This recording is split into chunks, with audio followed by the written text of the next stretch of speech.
the normal meeting for the Walpole Conservation Commission via Zoom. What we will do is, as the applicants go through our hearings, and we'll go through the commission with comments, questions, and then it'll be open to the public for any comments. So just to, for attendance purposes, let's go through the commission. Landis is here. So the rest just speak up as we go through their, Dean? Here. Bailey? Here. Doug? Here. Emilio? Here. Betsy? Here. Mel? Here. Jack here. Okay, the first hearing is Town of Walpole, notice of intent, Conservation Commission, public hearing, in accordance with Massachusetts General Laws, Chapter 131, Section 40 of the Wetlands Protection Act, Town of Walpole Wetlands Protection Bylaw. Notice by give the intent of Shakwi A. Al-Sarabi Family Revocable Trust to convert a driveway into a road for 4 single-family house lots and appurtenances at 32 Starlight Drive, Walpole. Plans are on file with the Conservation Commission office. Public hearing on the above matter will be held at Walpole Town Hall, 135 School Street, February 26, 2020, beginning at 7:05 p.m. All interested persons requested to be present. Hearing's been opened and continued. And representing the applicant, Dan American with Legacy Engineering, Mr. Chairman. okay?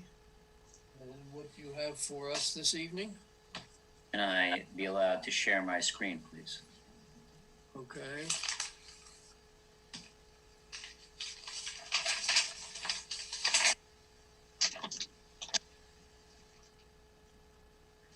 Okay.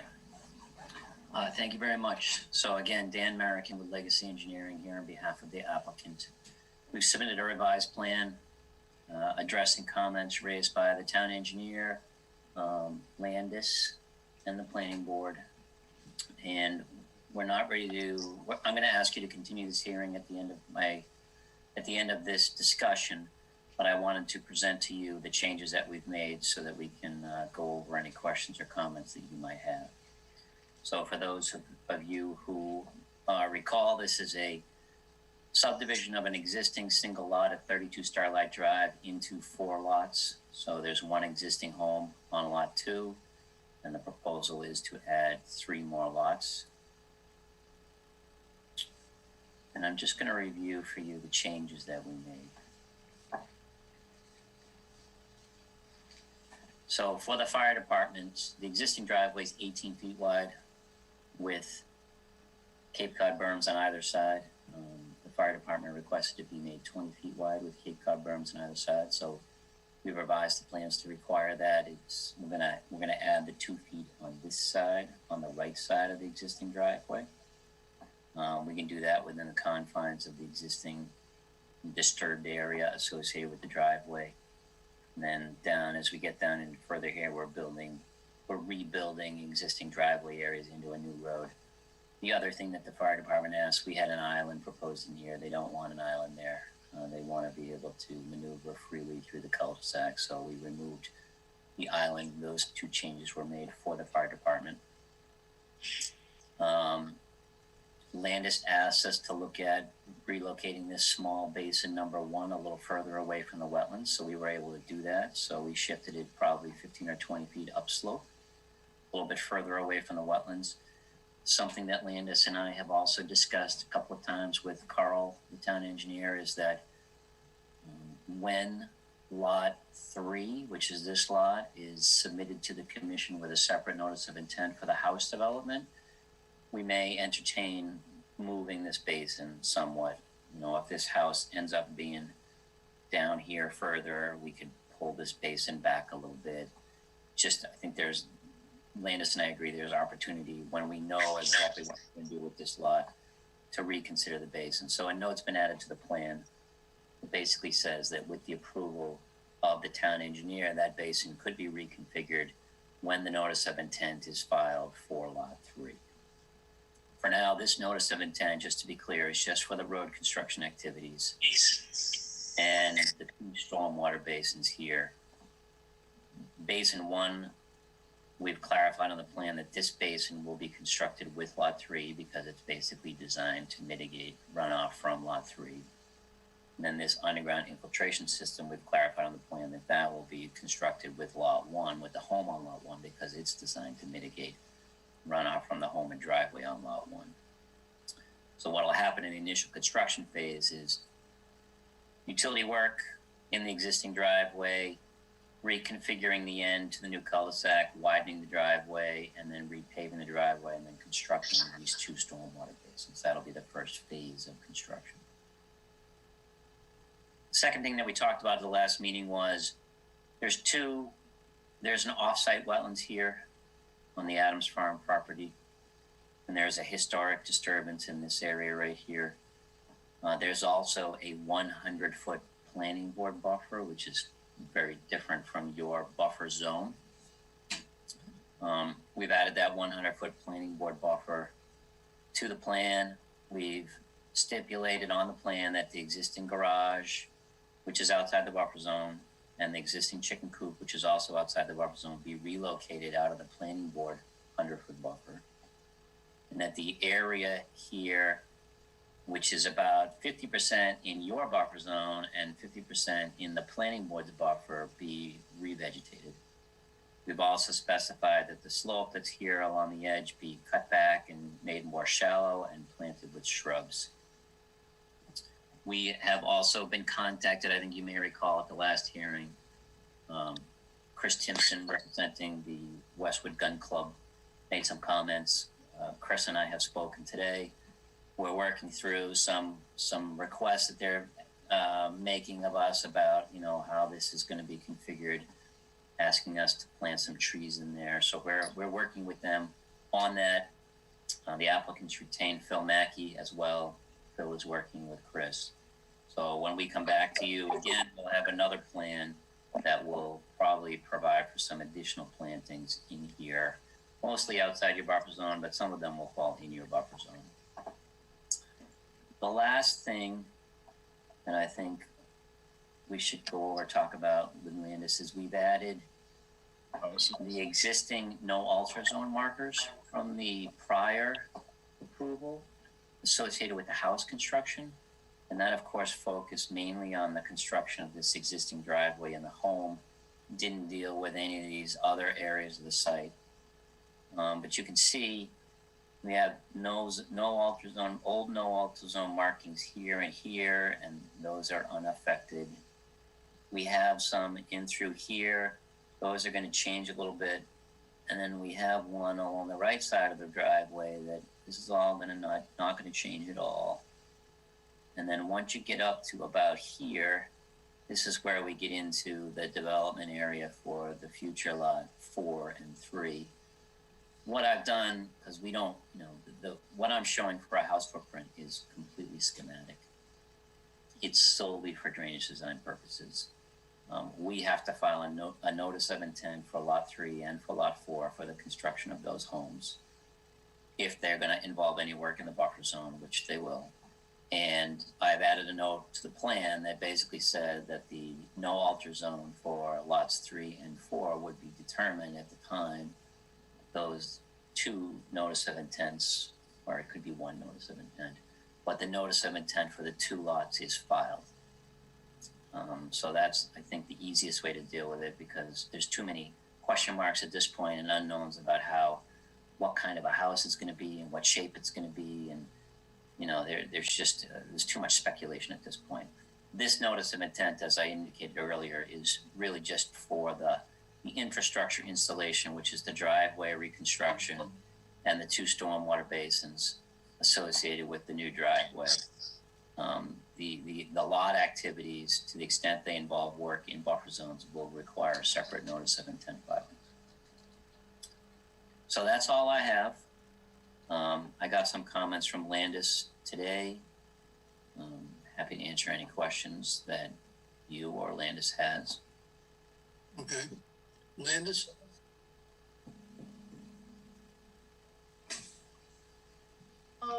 Yeah, so my questions I sent to you, Dan. So the basins 2 and 3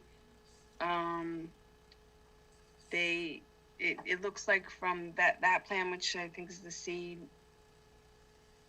C9 plan, that you're not really showing 4 bays, but your O&M plan references a 4 bay, and your cross section has a riprap check dam area that sort of looks like it should be the boundary of the 4 bay. So I'll check that out. which is it? We're using proprietary separators, so we don't need a 4 bay. Mhm. I'm happy to put a 4 bay in. It's no big deal to add that. But I'll review that. I'll review the plans and get in touch with you to talk about that. Okay, so it should definitely be consistent, and I would say, especially for 2, the larger one, if you have the space for it, go ahead and put the 4 bay in. I find, with the visual, it's people notice that more often, Sure. and Yeah. it's just a second area point for sediment to accumulate.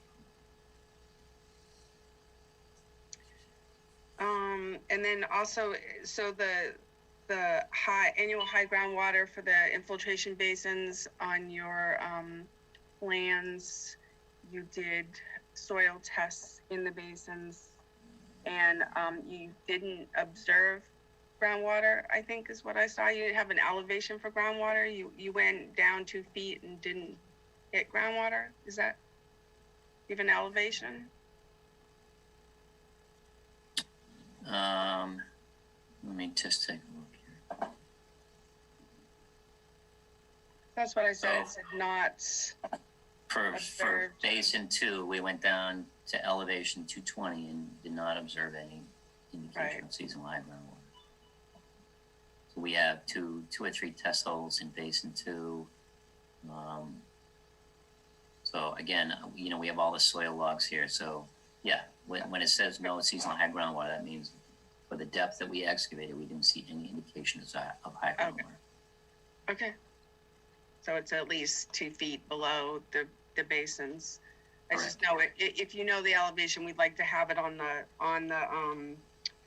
grading plan, but you don't have an elevation, but they're definitely. Well, we show it in the profiles, like for example here, this is for basin 3. We did find redox at 220.5, so we indicate that in the profile. Okay, So where we find groundwater, we show it on the profile. right. But not, so if you have that number, can you list it on the grading plan where you have bottom of basin? Sure.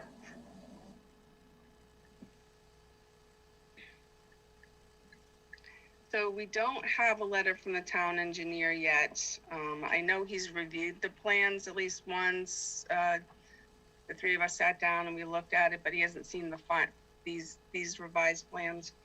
But at that time, nothing really popped out. That was a big issue that needed to be taken care of. So I'm assuming he'll have a letter to the planning board and CC to Conservation Commission at some point. So I did go out there and look at the area, because the wetlands line has changed a little bit since the original filing for the lot construction of the house. So I did go out there yet a second time with Russ and Dan to review the area where there was differences, and concurred that it was correctly delineated this time. Because the order of conditions for the house lot did require those no alteration plaques, and it was in perpetuity, and it did continue it in the order of conditions, but it did state that if it changed, that the commission needed to be review and approve. So that's the process that Dan's going through. So I think that's going to be met. My only other concern or question really, and this can be addressed during the notice of intent for the single family house lots, but I still think there should be referenced in this notice, because this is where the lots are being divided up for the house construction. So it's somewhat important that the rock outcrop impact be considered and reviewed with the impact on the hydrology of the site. There obviously wasn't soils and vegetation on the rock pile, but there was water below. In some places, I could see water below. So I think the rock outcrop and the big pile of boulders in the buffer zone near the wetlands, that we should just take a good look at those areas. And for the commission's information, that's this area here. This is more of a solid ledge outcrop over here. So this is a pile of large boulders, which is common in this area. Right. So I'm happy to talk with Landis about what we can add to the plans. And then the other rock outcrop that goes down towards the wetlands, the commission may consider, somewhat of a larger no alteration area down near that, because blasting that for a house, the whole thing beyond the 25-foot no alteration area. The other one, Dan, the long finger. This one? Yeah. Okay. So I think we need to look at that a little better. I know when I was in Attleboro, there was a lot of rock outcrops on a site that we were looking at, and we considered, saving those areas because they can affect the hydrology of the site. All right. This needs to be looked at. Right, so the exact location of detention basin 1, Dan's already covered that. We can include that in the order with the notice of intent. The restoration area, I believe that should be constructed prior to any other work done on the site. The plantings and no alteration plaques should be placed. I had at the 256, the new grade, the top new grade. Oh, that's in back, Landis? Yep, in back. That's this area back here? Yes. Yep. Yeah. Yeah, so having no alteration plaques along that 256. Okay. And then the plantings, I would distribute the plants between 256 and the bottom grade below the 254, just sort of off center rather than in a row, kind of more naturally scattered 10 on 10. Sure. Those are my comments. Okay. Dean, any questions? No questions. Bailey, any questions?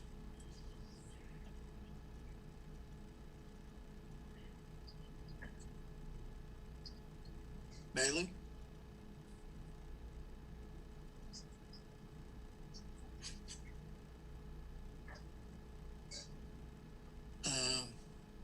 Okay. Doug? Yeah, maybe you could you may have already gone over this and I missed it, but I see the one existing septic system and I see one proposed or potential septic system. Could you show where the others are? Sure. All the septic testing has been completed. So this is the existing home. Its septic system is right here. And then for lot 1, this is the prospective house location and the septic system is behind it. And then for lot 3, this is the prospective house location, the septic system is right here. And then for lot 4, this is the prospective house location and this is the septic system location. And per Board of Health regulations, they all have to be at least 150 feet from the wetlands. Mm-hmm. Okay, thank you. Okay, Emilio. Dan, besides widening 2 feet and eliminating the island, what else? What other changes? So sorry, what does it look like right now? Is there any way you can show me that?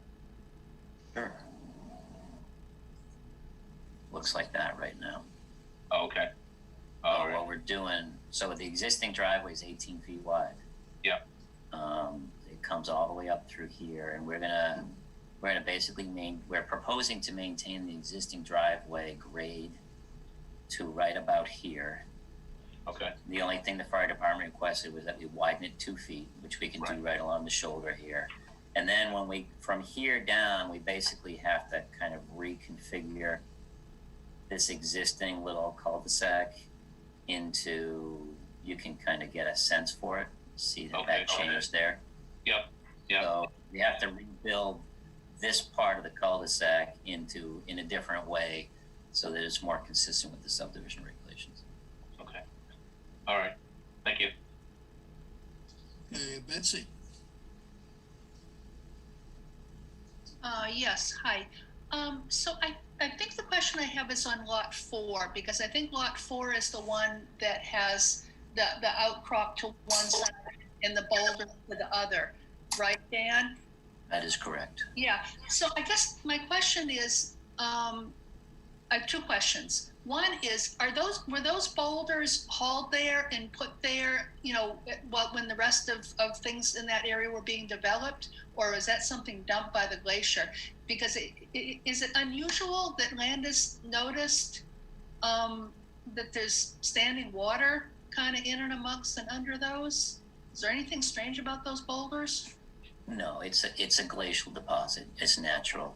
So what Landis noticed is that kind of right at the end of it here, when she looks down in amongst the boulders, she can see, at this time of year, some standing water in there. But no, that's a natural deposit. It's very similar. This area right here, let me zoom out a little bit.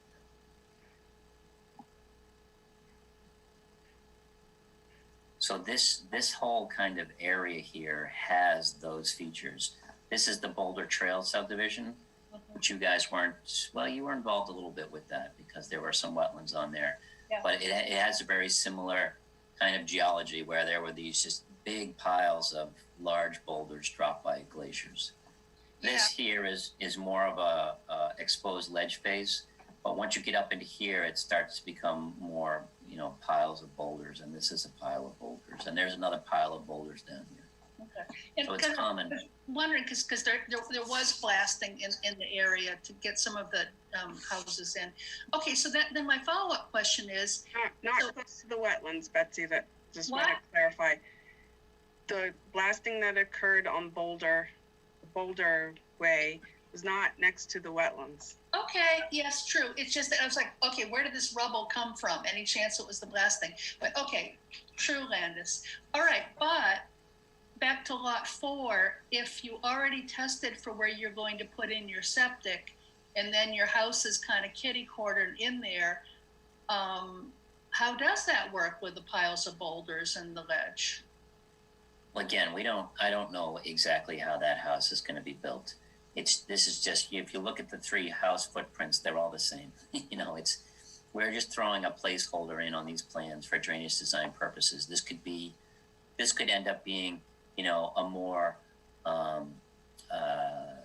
deeper, more rectangular home, more front to back, so that there's less work in the rock areas and the boulder areas. I don't know. We're not going to know until they get around to thinking about developing that particular lot. All right, thanks. That's it. Okay, Al? My question is regarding the 2 basins on lot 1. Who's going to maintain those? So the planning board requires that each lot owner be responsible for maintaining whatever stormwater BMP is on their property. So basins 1 and 2 will be maintained by the owner of lot 1, and basins 2 and 3 over here will be maintained by the owner of lot 1 along with the underground infiltration system, and then the owner of lot 3 will maintain basin 1. And there's an O&M plan that's been submitted, and that will be recorded when we do all of the various, we do an O&M covenant with the town as part of the planning board process.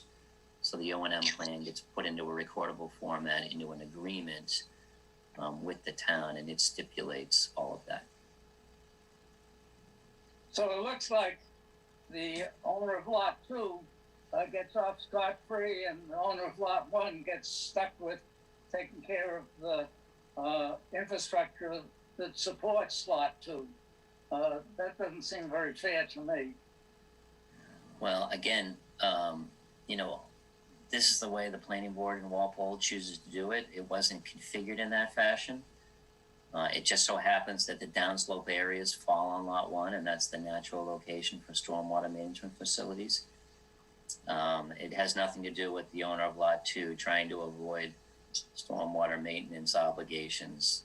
All of the impervious surfaces associated with lot 2 are existing already. They're not new. So those stormwater facilities are really designed for the new impervious surfaces in addition to the existing. So it's a pretty dramatic improvement over existing conditions because there are no stormwater management systems on the property presently.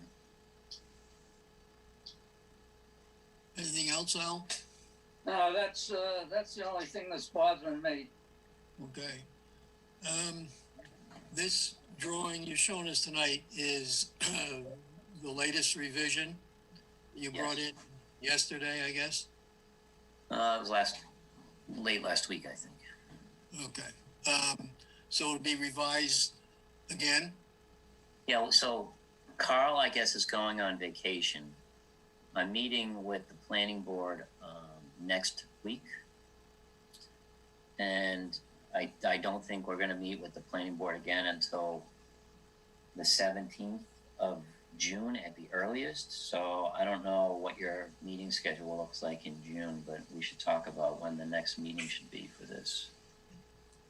Okay. My point is that we need this information in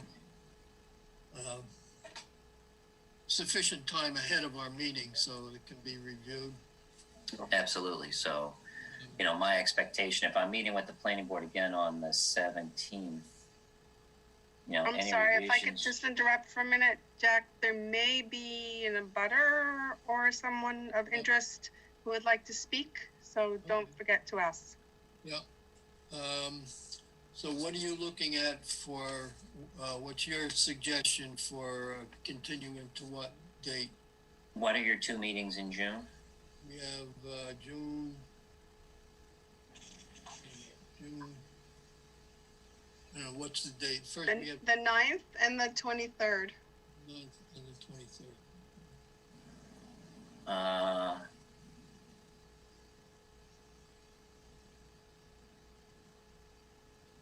I think we should go for the 9th, if that's okay with the commission. So that's approximately about 4 weeks from now. Yeah. We'll be able to I'll get submit any revisions within the next 2 weeks. Okay.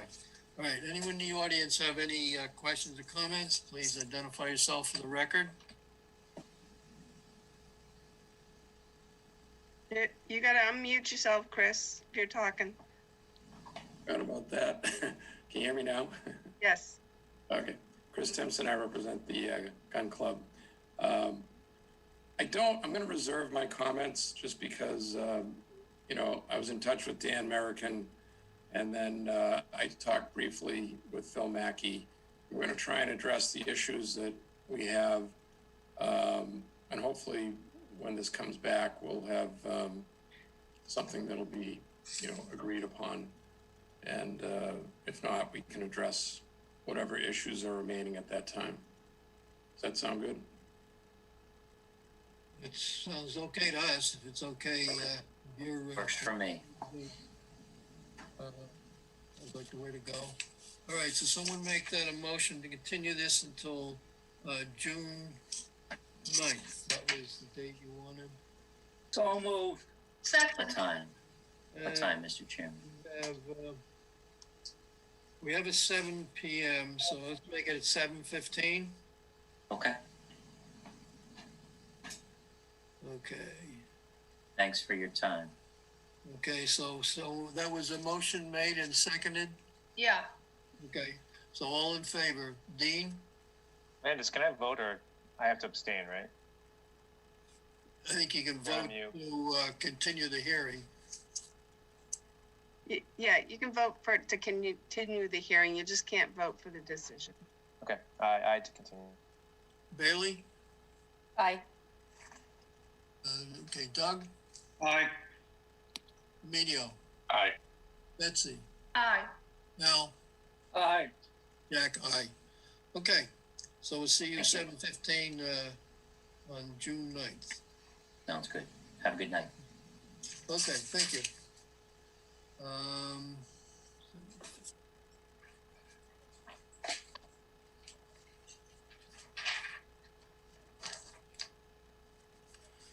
Town of Walpole, request for determination of applicability, Conservation Commission public hearing. In accordance with Massachusetts General Laws, Chapter 131, Section 40 of the Wetlands Protection Act, Town of Walpole Wetlands Protection Bylaw, notice hereby given the intent of Wall Street Development, determine if land located at map 19, lot 183 Pinnacle Drive is land formerly associated with a historic mill complex and therefore not subject to the regulations as work in the riverfront area.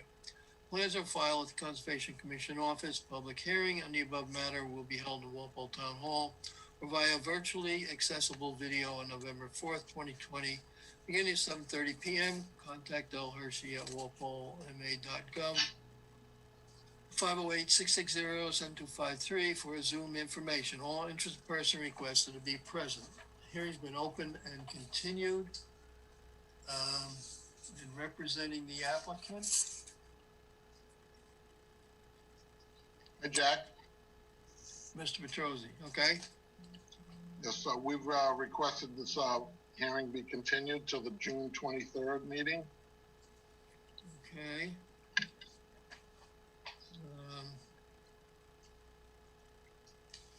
You want to go to June 23rd. Right now, I don't see anything on the agenda. Is that correct? Valerie, do we have anything?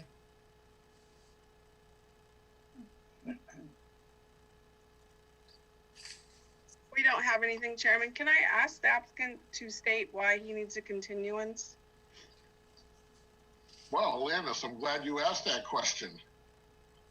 We're in the process of compiling the information in the field that the commission has requested regarding the delineation of the structures and the impervious surfaces that are on the site.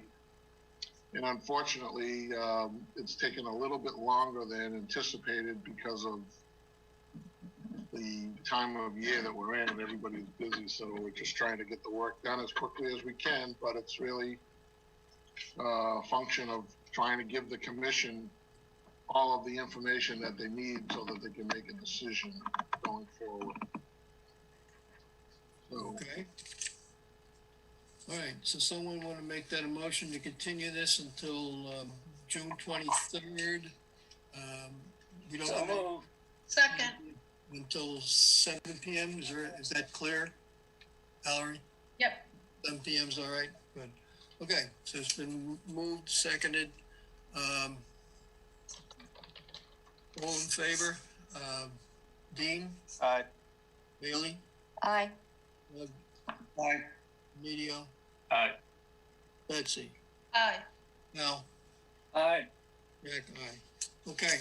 Chairman, Thank if I could just have a moment, if I could just ask applicants to be sure of their continuance dates. I understand when there's issues that come up that they have to get us additional information. However, when some applicants just can keep on continuing and take places on our agenda, sometimes we can't schedule other people because of it, or staff time.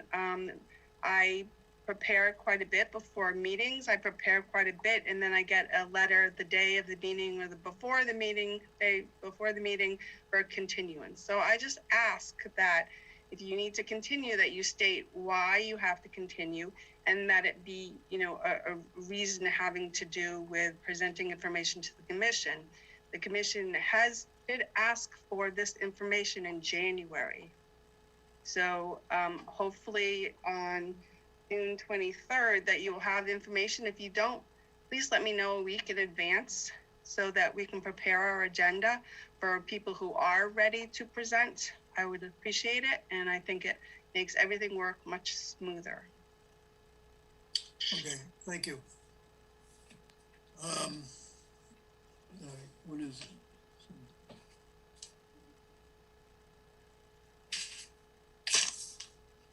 Town of Walpole Conservation Commission Notice of Intent Public Hearing. In accordance with Massachusetts General Laws, Chapter 131, Section 40 of the Wetlands Protection Act, notice hereby given the intent of 55 BH LLC /55 SS LLC for the construction of 300 residential units in a mixture townhome, single-family home, and apartment structures with associated grading, utilities, and drainage, portion of which is within the outer riparian zone of Cedar Swamp Brook, the 100-foot BVW, and 3 on-site vernal pools located at 55 Summer Street, map 308, block 52, lots 56 and 60, and a portion of 307-52-78.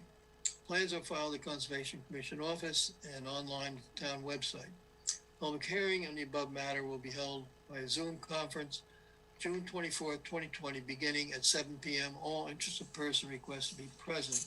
The hearing has been opened and continued. And we just, how we want to proceed with this hearing. The applicant submitted a revised set of plans. There were 56 sheets in that set of revised plans dated April 13th of 2021. I'm going to ask the applicant to go through the revisions on these sheets, and if you are referring to a specific sheet, that you give us the number of the sheet so we can, those who have that can look at it, or anybody else who's following can have that information. Beta has done a peer review at the request of the commission, and if Beta has any comments to make as the applicant goes on that particular subject, that will ask Beta to make that comment. Then the commission has any questions on that particular item, that we will also go through there, through the commission for the comments. When this is all completed, through the applicant's presentation is completed with the comments, et cetera, from Beta and the commission, we'll open it up to butters and or other interested parties to ask any questions or address any comments that they may have. So I just would suggest if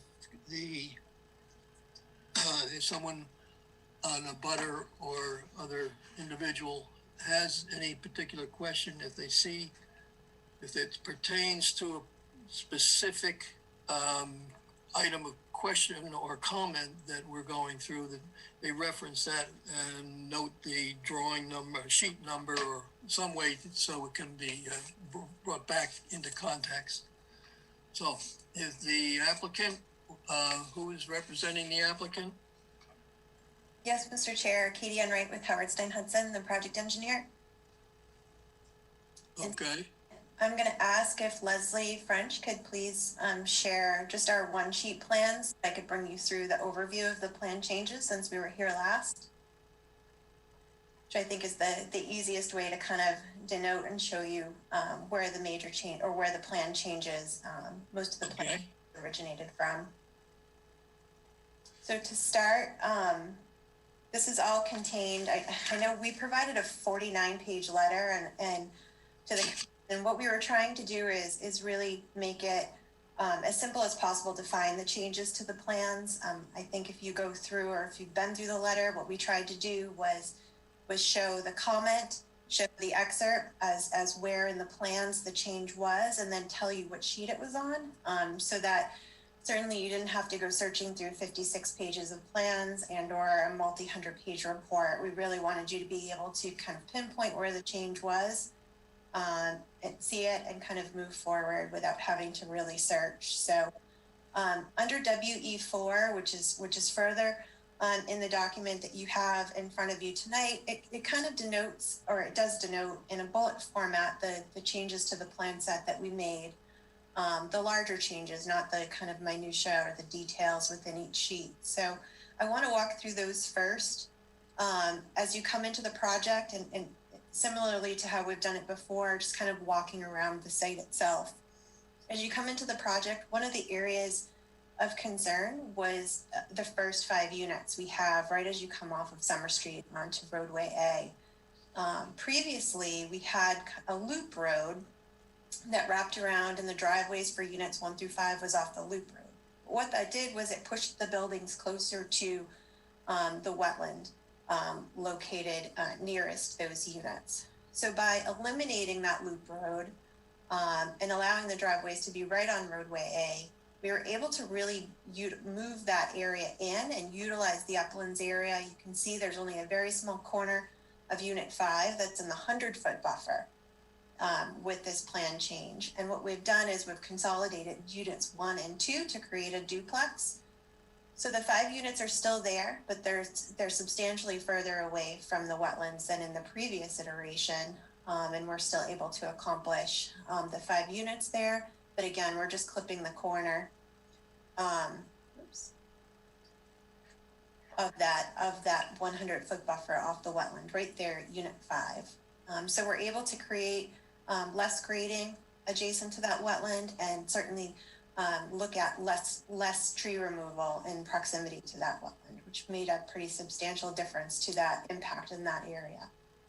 As we come into the site a little bit further, what we've done throughout the site, and particularly at the wetland here, the proposed pocket wetland number 1, is we've really kind of gone through the project and examined all of the tree lines and the grading to really make sure we're as tight as possible. So essentially leave as many of the existing trees as we possibly can and really examine the grading in all of these areas closest to the resource areas to limit the amount of tree removal and really limit the amount of grading. So we've done this specifically as it pertains to this proposed pocket wetland 1. If you look within the response, what we show you is kind of where the tree line was before and where the tree line is now, and it's a substantial increase in buffer at that back area where Leslie's hand is today on this plan. But we really looked throughout the entire project at our tree lines and our grading and really pulled it back as far as we possibly could throughout the project. The next change that we did was Unit 6 was problematic. It was the unit that was sitting there kind of on the island by itself. Leslie, could you put your hand there? That's where Unit 6 used to be, and it was a single unit, and it was a standalone unit within that upland area adjacent to the wetland and the potential vernal pool. We heard the concern about that upland area being utilized for this building, and what we've done is we've moved it to the other side of the road and consolidated Unit 6 and 7 together in a duplex unit. So all that we have on this side of the road there now is a little bit of visitor parking, and you can see the proximity of the visitor parking to the wetland, and essentially that entire area in the buffer zone can be left treed and undisturbed right up to that roadway and also the visitor parking area. So that area has really been refreshed and reviewed. Actually, Leslie, somebody's asking if we could zoom a little bit. Can you zoom in on these areas as we move around just to see them in a little bit greater detail? There we go. So you can see that area there is now just a few parking spaces on the sidewalk as we come around. As we move further into the site, the next change was related. Katie, can you Yeah. hold on a second? Sure. Chairman, can I just jump in for a second? Jack? Yes. Okay, just since you're at this point, you just described this area where the parking area is and where the model homes areas are, where you have a greater tree line, which I think is awesome. It's great. Thank you for looking a little bit harder. Can you, one thing I noticed is, can you push up the no alteration markers so they go along the tree line rather than down at the 25-foot no alteration area? Oh, absolutely. Absolutely. We'd be happy to do that. Okay, yeah, I just wanted to bring that up because that would be great. Of course. Yep. Thank you. Leslie, if you can move further back into the site near the multifamily building 1. I want to talk about this area. One of the concerns that we heard from the commission and peer review was this entire area really between the railroad and proposed building 1, related to having a corridor for the critters to get out of the potential vernal pools, and also have connectivity to the riverfront area. So previously what we had here was grading, essentially right down to the 6-foot black chain link fence we have along the railroad for emergency protection. what we've done here is instead propose a retaining wall right at the edge of our construction. So what that allows is a 15+ foot area between the chain link fence that's used for protection against the railroad and our parking area. So there's both a topographical break between our project and that area that can be left as essentially a critter corridor. And what we've done here also is to make sure that no snow is plowed. We've taken that area off our snow storage plan and added signs along that border that says no snow is to be dumped here. So that'll allow clear passage between the resource areas along the railroad track and the riverfront buffer. We also heard there was another concern related to that area too, and that was having the dog park in close proximity to that potential corridor. And so we really looked hard at where we could move the dog park. It's certainly an important part of the project, but we were able to move it outside of the 200-foot riverfront buffer, right adjacent to the loop road. You can see where Leslie's circling now, and that gets it substantially away from that area that would be adjacent to an animal or a wildlife corridor. And therefore the noise and the disturbance of potentially having dogs right along there is taken away from that area. We also moved the compactor building and the maintenance building so that those gave more room. They used to be kind of closer up against the railroad tracks a little bit further. We've shifted those down and away from that area to, again, kind of open that area up, keep it more naturalized, and keep the corridor intact from the potential vernal pools and resource areas along the track right into that riverfront area. So that's a pretty substantial change too that we've made to these plans. As we move down towards this one-way section of roadway, in this area here where Leslie's going to show, and there's that arrow that shows the one-way traffic through here. Earlier in the process, there was a concern, and we spoke to it, and we had provided a drainage path, essentially from that interior wetland to the riverfront area. There's a little kind of ditch that kind of goes there now that allows water flow. So previously what we had proposed was a pipe essentially under this crossing that would allow the flow of water out of that wetland and make its way down into the riverfront area. More recently, we heard a concern about wildlife and what happens if wildlife gets trapped in that interior resource area or in that interior green space. And so we thought about what we could do here that would benefit the wildlife passage and the connectivity in this area where this roadway is elevated above existing grade. And we've replaced that 24-inch culvert with a 4x4 open bottom culvert, which fits in that location. And a 4x4 will allow for a naturalized bottom and also for certainly larger mammals to make their way through from that centralized wetland area and the green space down into the riverfront area without the need to have to transverse over the roadway or up the grade or try to squeeze through a 24-inch pipe. So we've greatly increased the size of that crossing. We've also added, there was also the concern about the planted density and the areas of replication on the project. So there's a couple of areas of replication on the project, which isn't shown in great detail on this one sheet plan, but which is located in great detail within our plan set. Few concerns that we heard was the density of the plantings in those areas, and we've increased the density of planting in these areas by 10%. So we've added significant more plantings in the areas of the replication. And we've also looked at those areas as it relates to, once those areas become wetland areas, those areas are essentially adjacent to the existing resource areas and in the close proximity buffer zones to those areas.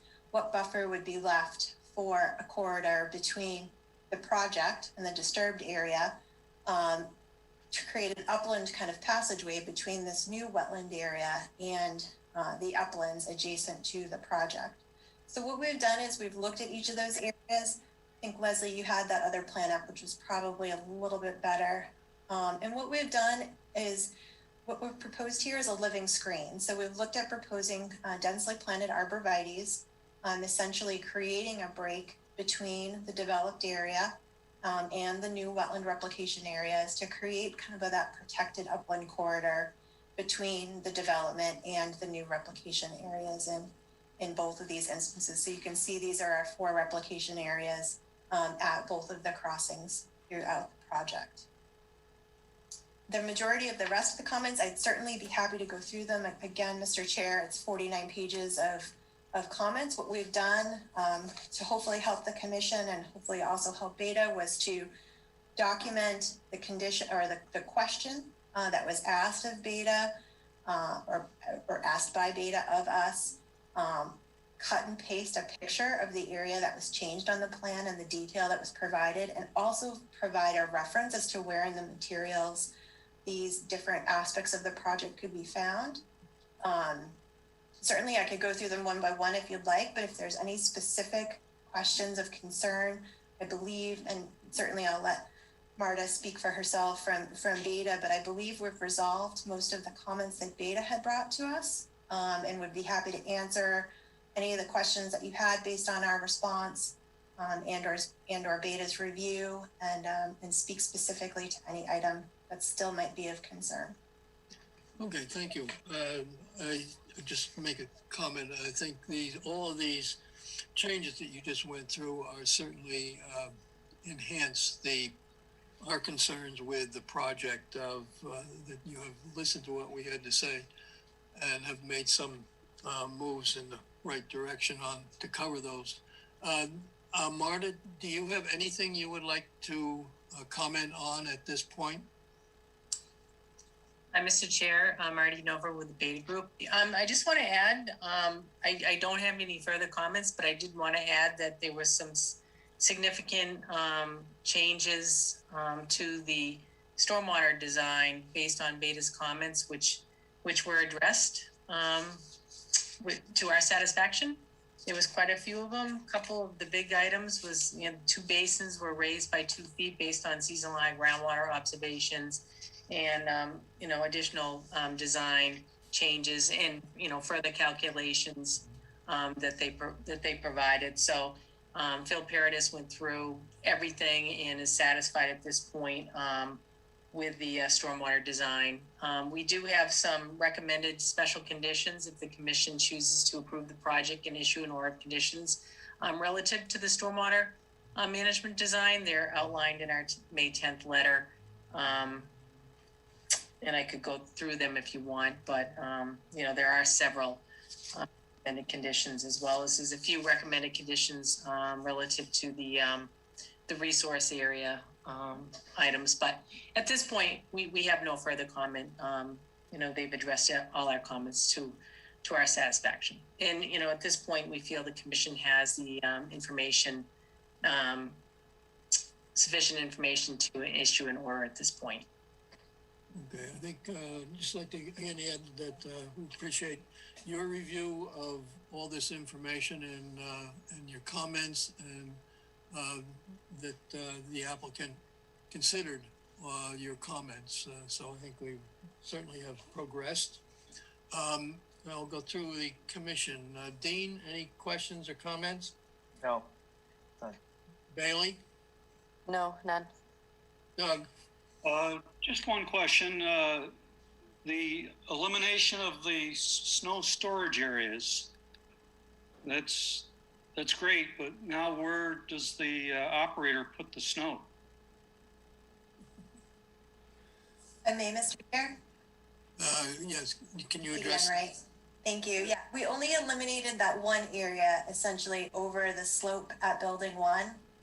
And we've replaced it with other areas throughout the plan. So our snow storage areas still stand. We just eliminated this one area between building 1 and the tracks, and we signed it as such to make sure that we weren't dumping snow into the new wildlife corridor. Okay. Okay. Good enough. Emilio? No, I was just happy to see that the issues were resolved and Beta's concerns were addressed and the changes were made. So I have no comments. And Betsy? No comment. Al? I'd like to know how they did the test pits in the various places there's a heck of a lot of them on this site. And it's never been explained how you did the test pits. So I'd like to know how you did those that were witnessed and appear on the plan and in the stormwater calculations. Certainly, Mr. Chair, it's Katie again. Go I'd ahead. be happy to. So there was multiple days of soil testing that was done on this site based on comments that were received through both the Zoning Board of Appeals process and the Conservation Commission process. So we started by doing deep hole tests on site in areas that we proposed for drainage. Those are witnessed by the engineering department of the town of Walpole. And so the assistant engineer, I believe his name is Chris, was out there with our Massachusetts soil evaluator and basically moved around the site based on surveyed locations of where we wanted to have test pits based on the design plan and excavated these areas. And so what we're looking at doing when we're out there, according to Mass Soil Evaluator requirements, is we're looking to try to get down as steep as possible. Really 10 feet is what we're looking to do. And then what we're looking at is the operator of the excavator creates a ramp, and basically we're required to go down in there and measure the different textures of both the distances from the top of the test pit down to each of the layers of the test pit. So your A layer is your loam layer, your B layer is usually that rusty red color, and then you've got subsoil layers below that. And what we're looking for is redoxomorphic features, which are basically the rust lines within the soil, which tells us where seasonal high water sits for essentially enough of the year to create those features within the soil. And we're marking those elevations down. And we're using the surveyed information from the topography from the top of the pit to measure down to these areas so that we can establish an estimated seasonal high groundwater elevation and therefore design our stormwater 2 feet above that. In this instance, we also looked at topsoil because there were some questions about what we use for our hydrologic soil group on site. So we went back out and looked at further kind of quantifying what our soil textures were at the surface. And we also went back out and did percolation testing, which isn't required under the stormwater management bylaw unless there's a question about the infiltration rates that we're using on site. So typically we assign it a rate based on Massachusetts stormwater management bylaw based on soil texture. We had done that previously based on the textures that we encountered when we did all of the soil testing. We were requested by peer review to go out and check those rates. And so we went back out another couple of days and essentially with water and ran permeability tests in the soil. And then we went back into our HydroCAD model, our stormwater management model, and changed all of our infiltration rates to match the testing that was done to further essentially quantify what the infiltration rates were. And again, that was also witnessed by your engineering department. Is that adequate? Okay, I was concerned about how you did the testing, and you very clearly used the term excavator. Okay, so you actually dug a hole. You didn't just bore a hole with a drilling machine. So that answers my question. Very good. Anything else, Al? No, that's the only question I have at the moment. Okay. I do have a question. You have two storm tech systems. They bring in, the water comes into one section first and is supposed to separate suspended solids, I believe. How is that set up so that the water comes in that and then goes to the rest of the chambers in there, and it stays, what is settled out stays in that chamber, and how is it cleaned out? This may be in your O&M manual, but I'm curious how those systems work. If you can briefly describe that. Yeah, no, absolutely, Mr. Chair. So The storm check systems are before them. Typically what we have is a deep sump hooded catch basin. So that's going to basically it's a 4-foot sump with a hood. So those are going to capture some of the sediments and filter out or allow to float some of the gases and oils. And that'll be taken out. Then it goes into the storm tech system. And the storm tech system is fitted with what's called an isolator row. And that row is set a little bit lower than the rest of the rows. So the water has to go in there first. What that is that row itself is wrapped with a filter fabric. So all of the sediments stay in that row and only the water can leave. And there's a manhole and a clean out at either end of that row. And basically what happens is based on our operation and maintenance plan, they go out there and they actually blow it out with water to the end manhole and then take all the sediments out and dispose of them. Okay. Is there any, if there is any sediment gets into the rest of the filtration rows, how is that maintained? So it's designed to not have that happen. So I know, but it is. So it's basically wrapped in filter fabric. So all of the solids have to stay in the first row. If solids got into the other rows, what would happen is the infiltration capacity would decrease over time. And it may be that water wouldn't leave the storm tech system as fast as it did previously.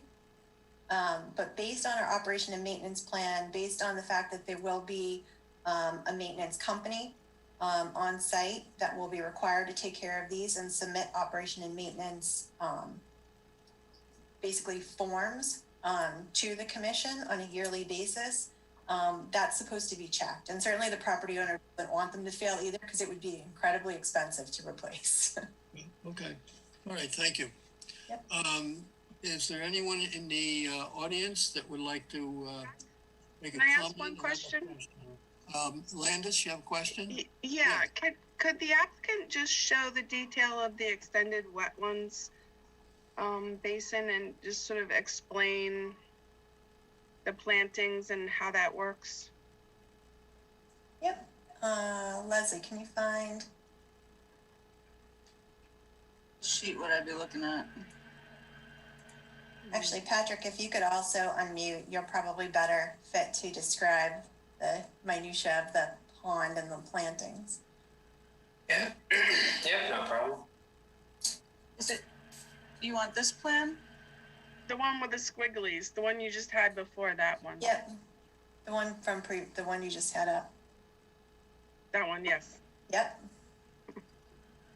Yeah, so the pocket wetland is it's a constructed stormwater management practice in the stormwater handbook. That's for smaller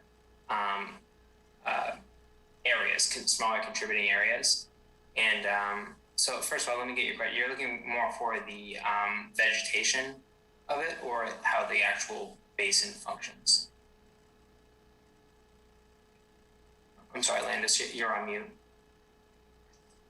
Could you describe both, since you haven't really gone over this in any of your presentations, and there was some questions of this is new to this set of plans. So just for the commission and for everyone else, just describe how these extended wetlands work and what will be planted there. And I'm assuming they're going to require a slightly different maintenance. Yeah, so they basically work by just controlling the amount of water that goes into it and various different pools. So you have the micro pool, which is located near the outlet structure, and that's going to be multiple feet deep and there to trap the larger sediment. Anything that would trickle past the forebay, which was going to get the majority of your sediment, and then the water quality volume is going to be filled up by the low and high marsh. And you have different allocations for how those are, distributed, which is why you have kind of the squigglies looking in the pond there, and you have different volumes associated with those areas. So basically, you just have different depths in the low and the higher marsh, and then you have different plantings associated with those. So the majority of how this pond is constructed, and it's not for infiltration. It's for mainly detention to control how the water will leave the BMP. And then you have different native species that are going to be associated with those different low and high marshes for varying water levels. So in a infiltration basin or detention basin, they're usually mowed, cleaned out that way. With this having specific wetland species, what type of maintenance is required for this? So there's a whole maintenance schedule that's in the O&M plan and the LTPPP plan that we have spelled out in the submission material that went to both you and Beta. But the majority of it is you just check it, and I'm kind of paraphrasing here, but you mainly are going to be checking it to make sure that you don't have invasives that are going to be propagating into the other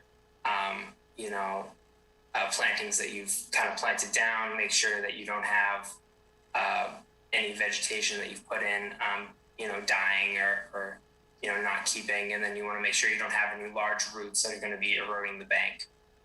And then just, regular maintenance of the sediment forebay.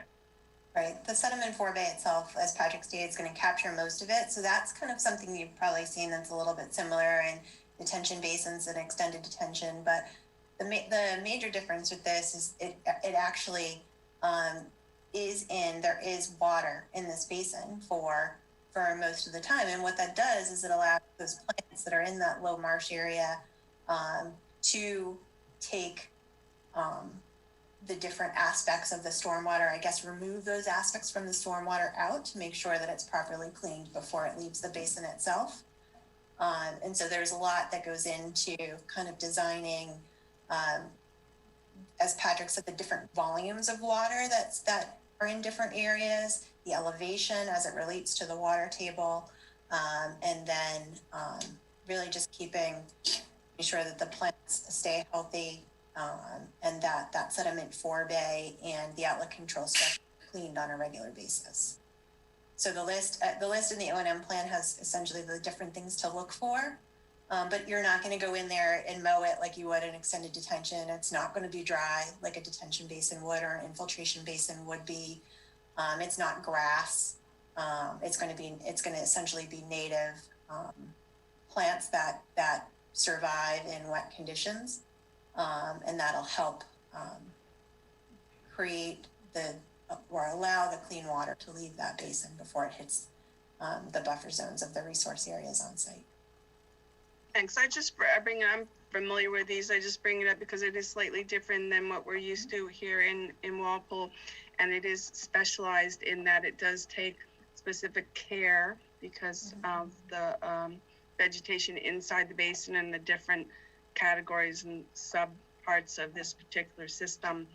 But wet basins or wetlands, pocketed wetlands, are good because they do help filter out nitrogen, phosphorus, and bacteria and other things that perhaps just an infiltration basin doesn't do quite as good a job doing. So just wanted to bring that to the forefront. Yep. Thanks. Okay, Patrick, what sheet is this detail shown on that you have on the screen? Let me get that sheet number for you right now. Actually, Leslie, you should just be able to pan. There you go. Yep. Sheet 45. Yep. 45. Okay, thank you. Anything else then, Landis?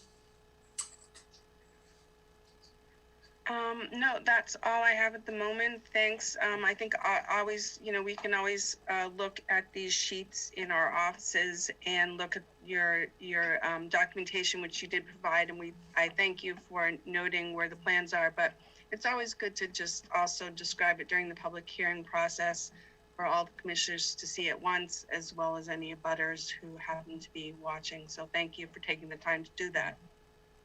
Okay, any abutter or other interested person have any questions or comments? Please identify yourself for the record.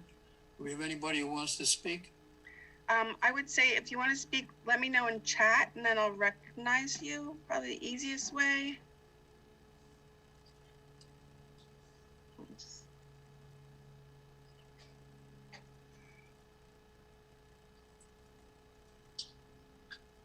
There's nobody in chat at the moment who is requesting to speak. Okay. I think we've got a lot of good information tonight. I think we need to digest some of this before we close the hearing. So, and I don't know, has the town engineer had opportunity to review any of this? He said, I think someone said he was going to be on vacation. I'm sorry. Looks like we have Bill Hamilton who would like to speak. Okay. We have someone else here. What's that? There was a comment. Was that they want to speak or was they just making? It looks like someone is saying. You're muted. Looks like Bill Hamilton wants to speak. So Bill, if you're out there, you need to unmute yourself and then you can speak.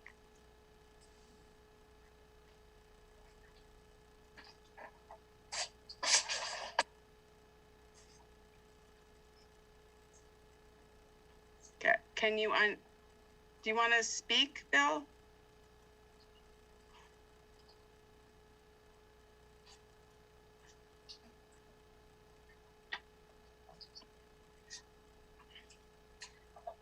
I don't. Oh, there you go. Okay, there you go. Go ahead, Bill.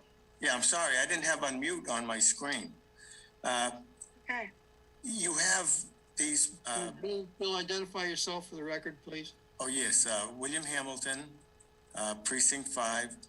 I am in wetland number 6, and I would like to look over these drawings, but I'm pretty much booked until June 6th or 7th.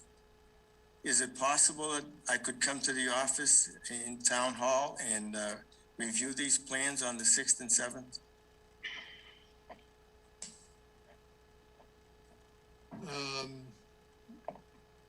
What's our next meeting is, what did they say?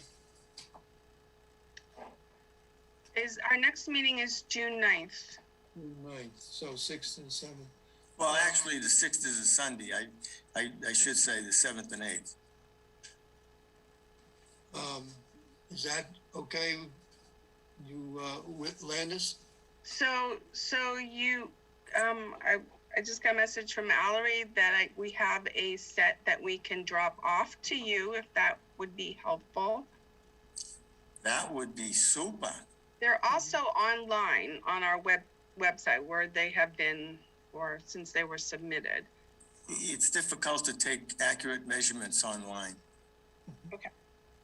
Bill, can you get into the office and pick them up? I certainly could. Okay.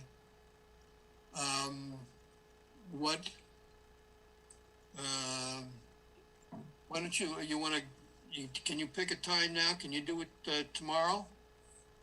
I could do that tomorrow. Okay, Landis, you're gonna be in? Yes. Okay. We'll have them on the counter for him. Okay, so they'll be on the counter, so you know where that is, Bill. No, which floor are you on now? We're in the same room as planning and zoning. You know where it is. Okay. Okay, so they'll be set on the counter for you tomorrow. Okay. Did you have anything else? No, that's it. Okay. Okay. Was there anybody else? There was somebody who popped up who had a message, but I didn't left before I could read the message. Well, the message was that Bill Hamilton wanted to speak, so I think we're all set there. You have a fan club, Bill. Mr. Chairman. Yes. Mr. Chairman, this is David Hale, the proponent. You know, we delivered these plans on April 20th. We've been at this a year. I think we've done a yeoman's job of responding to the commissions and peer reviews comments. We think it's a better project, and we'd like to close the hearing tonight.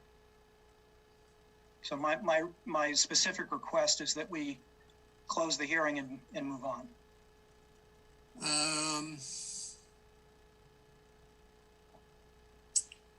My reason for keeping it open is that we have, this is a lot of information.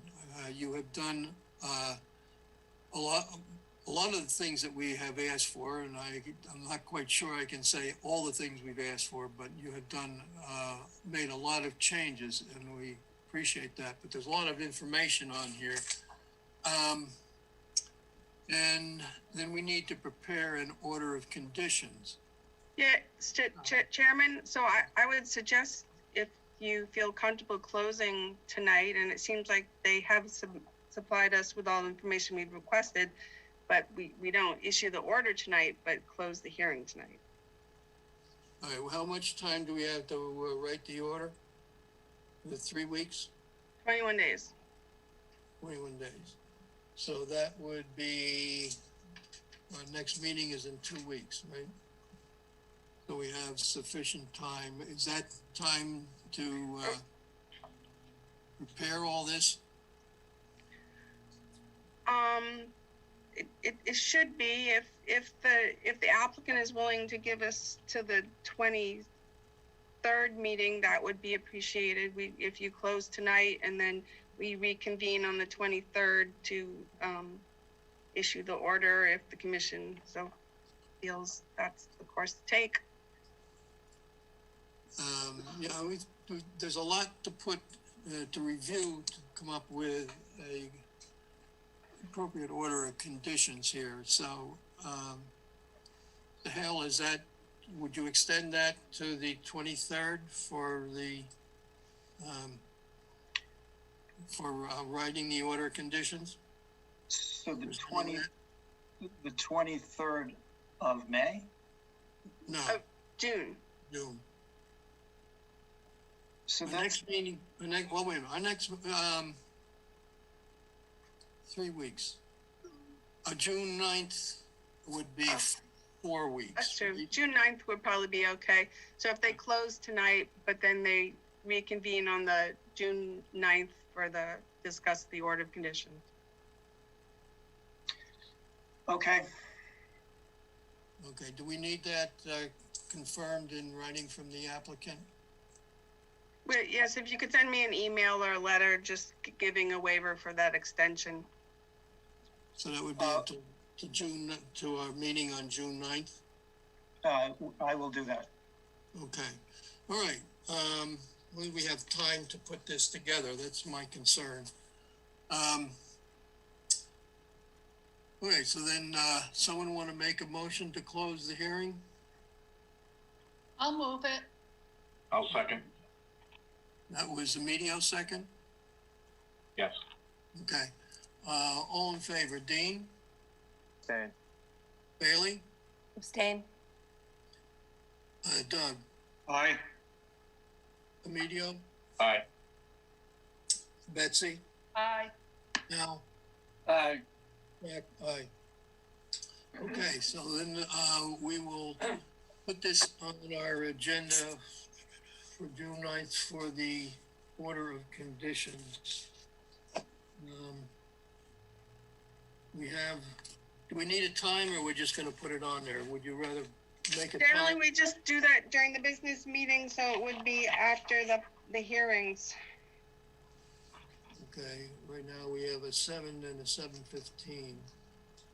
Just saying for okay, so it'll just be part of the business section. Okay? Good enough. I'll get you a letter tomorrow. And Okay, thank you. Thank you all for all that's going on with this application. So, and I think, I guess Landis will be in touch with Marta as far as where we go from here on that. Good enough. Thank you. Thank you all very much. Good night. Thank you. Thanks, everyone. Thank Okay. you. So that's done. Okay. Okay, we have, let's see, we have some things to go over here. We have people involved. Let's take up, I see Mr. Silva is on. I think the only thing we need here is just, Landis, is this correct? Is we just looking for a plan? Do you want to fill in Mr. Silva on what we need there?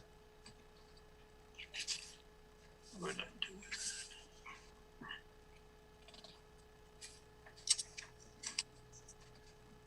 that? Yep. I was gonna just try and get his lot up. Give me a minute here.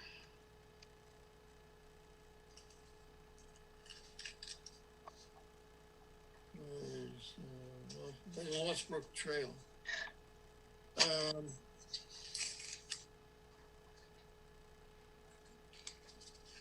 We're looking for a plan to, do we need a formal plan, or are you just gonna give him your directions on what to do? So it's up to the commission what they would like. We're asking for a plan, for the, does Mr. Silva have this information? I was, okay, I'm trying to, can't do two things at once here, so I will talk instead.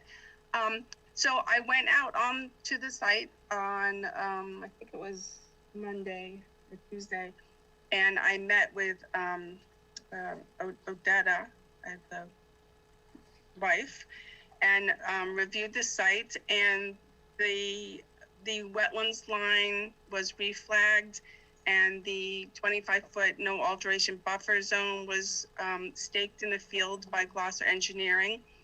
And so there was some clearing within the 25-foot no alteration area. There was really no clearing in the wetlands area. And then there was clearing in the remainder of the buffer zone. So I think my recommendation is to have a plan of the 25-foot no alteration area in the buffer zone, and have the 25-foot no alteration area be replanted with at least a wetlands mix seed, and then some native shrub species that are appropriate for the buffer zone to a bordering vegetated wetlands. So I think the best way to do it is for them to submit a plan showing that area and the plantings. Okay. And the remaining site, the trees weren't taken down. Some loam was spread throughout the site, that they just stabilized the rest of the buffer zone. You understand that, Mr. Silva? Yes, I do. Pardon? Yes, I do. Okay. I understand that, yep. Okay. Do we have any idea when Mr. Glosser was going to do a plan? Is that the intent? Were you having Mr. Glosser do a plan, Mr. Silva? Not really. I mean, what do you guys suggest? I mean, I can call him and have him, do a plan.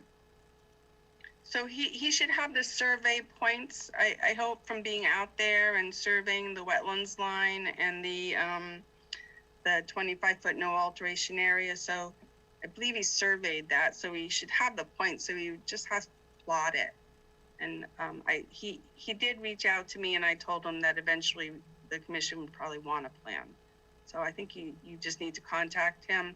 Mm-hmm. You shouldn't have to come back out to the site, but I'm not sure what survey information they collected when they were there. Okay. No, that's fine. I'll call him tomorrow. Okay. Would you see if you can get that done? Our next meeting is June 9th. So we could have that information for our meeting for June 9th. Mm-hmm. Okay. Yeah. If you have any problem with that, would you call the office and talk to Landis and and discuss it with her. Otherwise, we'll look for the plan on June 9th. Okay? Okay. Okay, good. Thank you. Thank you. Bye. All right. Now, let's take a look at the Kevin's Way and Boyden Place. So, after our last hearing, we happened to have a rainy day, a day earlier than what we had planned, and Landis and I were on the site, and we did speak with the homeowner at 3 Kevin's Way. And Landis has had some correspondence with them. And the homeowner was, indicated that he was willing to cooperate and do what was, first of all, required in their order of conditions, and take some other steps to keep the water that comes down Kevin's Way to go into the catch basin. I don't know if he's on or not. Okay, so Mr. Petrosi, you want to make any comments on this issue? Well, Mr. Chairman, as you know, we scheduled a meeting, and as you say, you and Landis went out on the site, and I really didn't participate in the discussion. So I don't really know what was determined between, or discussed between you and the homeowner, but I think it was pretty clear to say that, that the water from that property is draining onto my homeowner's property at 8 Boyden Lane, and there's a number of things that need to be done to avoid that from occurring. So I'm not quite sure what steps are being taken, but certainly would like that addressed as soon as possible so that we can move on and get this situation solved. Okay. Well, as I mentioned, the reason we went because it was raining, and it was a good thing to see what happens when it rains. So yeah, no, I understand. No problem. I just wasn't able to participate. Okay. So we have sent a letter to the homeowners on Kevin's Way that have regarding the need to have their downspouts go into a leaching area. And I know the homeowner on at 3 Kevin's Way had taken some steps to direct the water from coming down his driveway to get into the catch basin. Jack? Linda, you want to add some more? Well, I'm gonna try and share an aerial that shows Kevin's Way and Boyden Estates so that when we describe this, people can see it a little better, understand what's going on. The Christmans from 7 Kevin's Way are on and would like to speak when an opportunity is given to them. Okay. So I'm gonna try this sharing, screen share.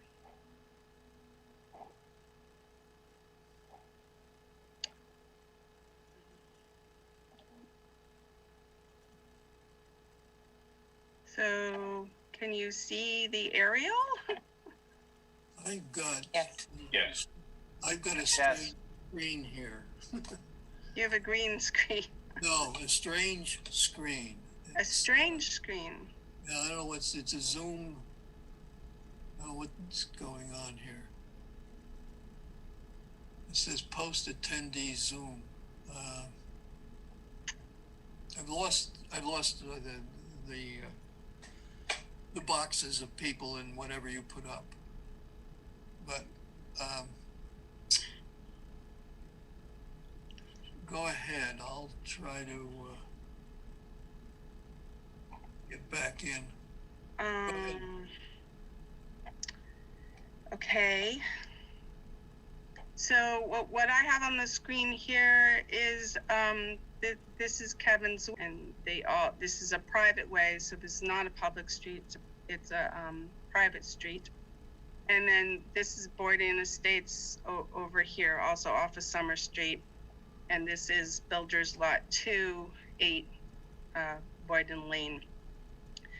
And so the letter that was received by the commission from Wall Street Development was pointing out that he thought that some of the water that's been pooling on to Builder's Lot 2 in this area here was coming from Kevin's Way. So I went out there on a rainy day on Thursday. Jack showed up, neighbors came out, we had a discussion about what was going on in Kevin's Way. Jack and I talked to the owner at 3 Kevin's Way to look at his roof drains. The order of conditions for this particular subdivision did require that the roofs be sumped into the ground, and that this house and 7 Kevin's Way, both of these did not have their roof drains sumped. So both of these homeowners received a letter from the commission stating that they need to sump their roof drains. Then we also noticed some water coming from the cul-de-sac down the driveway. So we asked the owners of 3 Kevin's Way to put out sandbags and observe how the water was flowing down their driveway, and then address that issue, because all of the stormwater from the roadway should be going to a catch basin, which is located here. So that needed to be addressed. As the stormwater works in this area, there's a catch basin located here. It goes underground, it goes to an open channel down here, and then it goes into an infiltration basin to the rear of 7 Kevin's Way.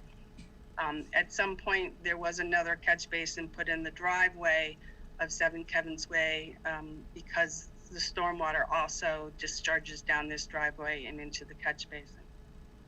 So those issues were brought up to these 2 owners, one at 3 Kevin's Way and 7 Kevin's Way, to address those particular items that were part of the order of conditions issued for this subdivision.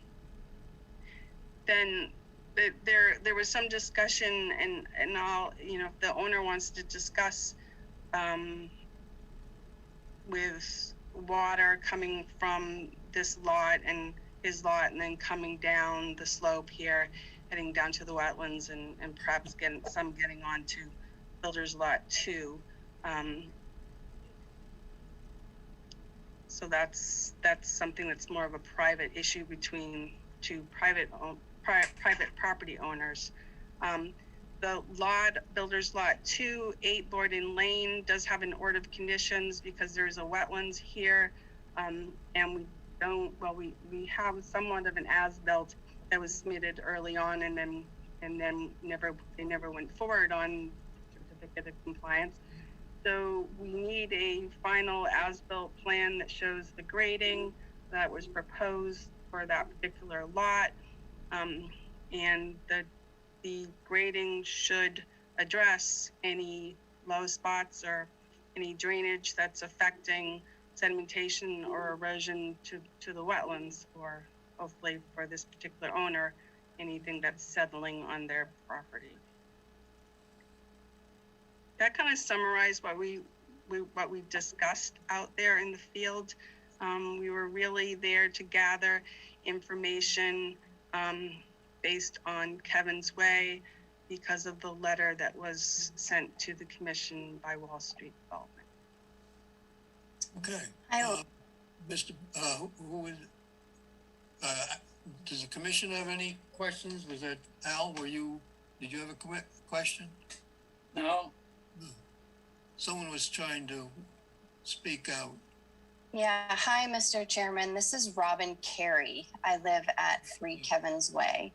And I just want to, address some of the points that were brought up by the commission.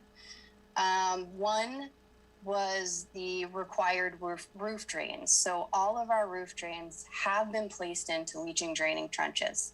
So that is addressed. Some of the recommendation and the items that were on this list was the driveway runoff. We placed sandbags to redirect if any water was coming down the driveway into that catch basin at Kevin's Way. So that has been addressed.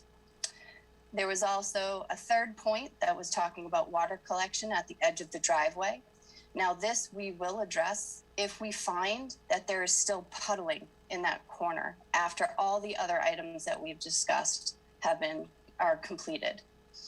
The final discussion was, or recommendation and discussion was this construction of a swale, and this was a recommendation. Now, there is a grass swale being constructed and anticipated to be completed by the end of this week, and this is outside of that 100-foot conservation land buffer zone.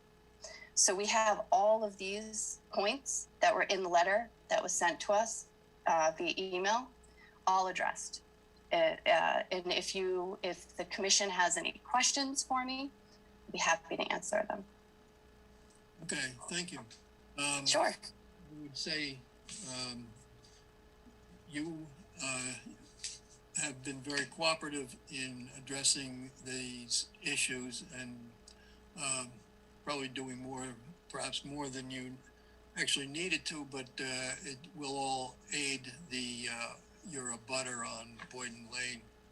So thank you for all that you have done, and it sounds like you've got done things and things are under control on that. And I think, did anybody have any on the commission have any questions that they want to address at this point? Actually, Mr. Chairman, I'd like to also talk too. I am Mark Chrisman from 7 Kevin's Way. Okay. I also got a letter and I stated there was 3 different things I had to do. Which one was the roof drain, which I actually have a guy coming out to do all my 4 roof drains.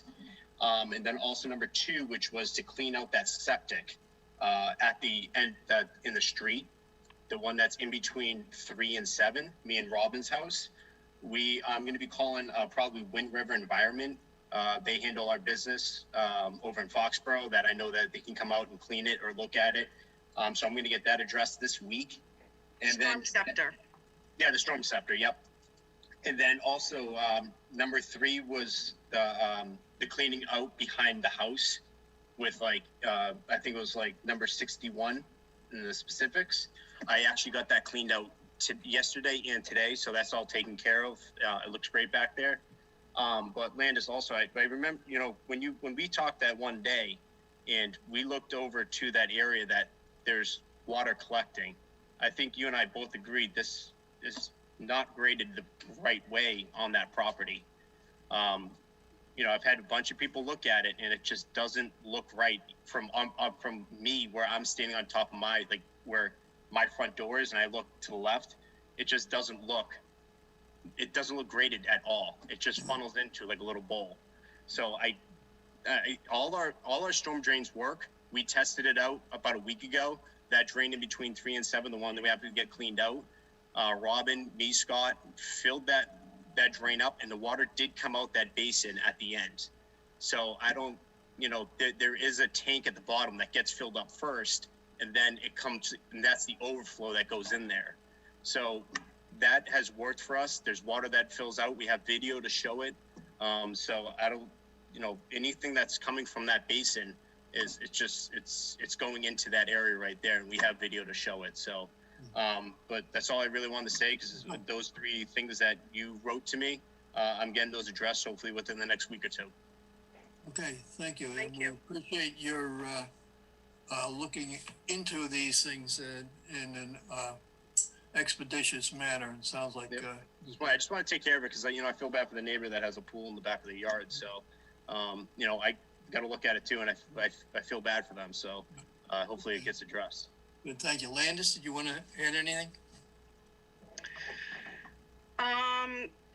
Nope. I just appreciate what the owners at Kevin's Way have done, and I just think it would be a good idea to look at that storm scepter to make sure it's functioning properly. That catch basin. Thank you for calling on that. And I have the plan of the original plan that was submitted with the notice of intent for builder's lot 2, 8 Boyden Lane. The water that's coming off that site and eroding down into the wetlands needs to be addressed. And then for the owner, the lot has to be graded so that there's not a pooling issue. And I also want to add on too that, you know, Landis, when you asked me if I had water in my basement, and I said no, because I'm actually getting it redone. And I think you were pretty shocked that, because when you're looking at my front step out to Summer Street, it's just the water's coming straight to my house. And I have no water in my basement. I've never had anything. So for the drains not to work properly, any of my 2 drains, it's working properly that I don't have any water in my house. So that's something else that, you know, I also want to prove that these 2 drains are actually working properly for us. Okay. Landis, do you want to be advised when they're gonna clean out, take a look at that storm scepter unit, or just let them do it? I would just say let them do it, and then if they could just, you know, whatever report they get, they should send to the commission. As all of these stormwater management structures, basins, storm scepters, they're all over town, and we're starting to really follow through on the maintenance. They're supposed to be maintained as per the operation and maintenance plan, which was in our order of conditions that I sent you, and then documentation is supposed to come back to the commission. So I would just appreciate whatever report they give you to provide it to the commission through me, so we have that, and that would be much appreciated. Mr. Chairman? Okay, just a minute. Okay, thank you. Mr. Petrosi, did you want to? Yeah, well, yeah, I guess, you know, for the homeowners that are on Kevin's Way, you know, usually there's a calculation to, for the amount of rainfall that's going to run off of their roofs, and simply just putting the gutters into the ground is not considered to be adequate leaching capability or recharge capability as the commission requires. So I'm not quite sure what they did or how they did it, but I'm pretty sure they didn't put a recharge chamber in the ground where that would have sufficient capacity to handle the rainstorms that are required under the regulations. So while they have made a good faith effort to correct the situation, you know, when you get a heavy rainstorm that we've encountered many times, those whatever they did with their gutters is certainly not going to be sufficient going forward. May I just say, Mr. Petrosi, that issue is a Conservation Commission issue, and we will look forward to that. I don't think it's your comments. We take your comments, but I don't think you need to speculate on what they do or don't do. It is a problem, Jack. If you're kind of pointing the direction at us that we didn't grade our lot properly, which I don't, you know. Well, that you'll see when you do your as-built how that grading goes, and the siltation issue that is occurring on the back of that lot into so from what I'm hearing tonight then is that we should not see any further siltation from 3 Kevin's Way entering onto the property at 8 Boyden's Lane in the rear yard. We should not see that. That's what I said. And you have to understand, the 3 Kevin's Way is at a higher elevation than place, and water runs downhill. So the water that falls on that hill is going to run in that direction. I also would like to point out, since you brought it up, that you stockpiled a substantial area that belongs on the property of 3 Kevin's Way, and just recently apparently removed it because the ground is bare. Whether it's the original ground elevation or not, I don't know, but whatever vegetation was there, which would have helped prevent siltation, was removed when you removed that stockpile. So, this is now an aerial of March 9th, 2020, and you can see how that whole area was disturbed during the construction of Builder's Lot 2. Right, we also we removed that tree with the permission of the homeowners. We offered to remove it because it was a dead tree, so there was some regrading that was done as a result of that, but there was never any water accumulating on 8 Boyden's Lane. So I will say, this is Robin Carey. I definitely said that we would be able to take that tree down, but that was about it, not going in and disturbing all of that land there. So I just want to point that out. Thank you. okay.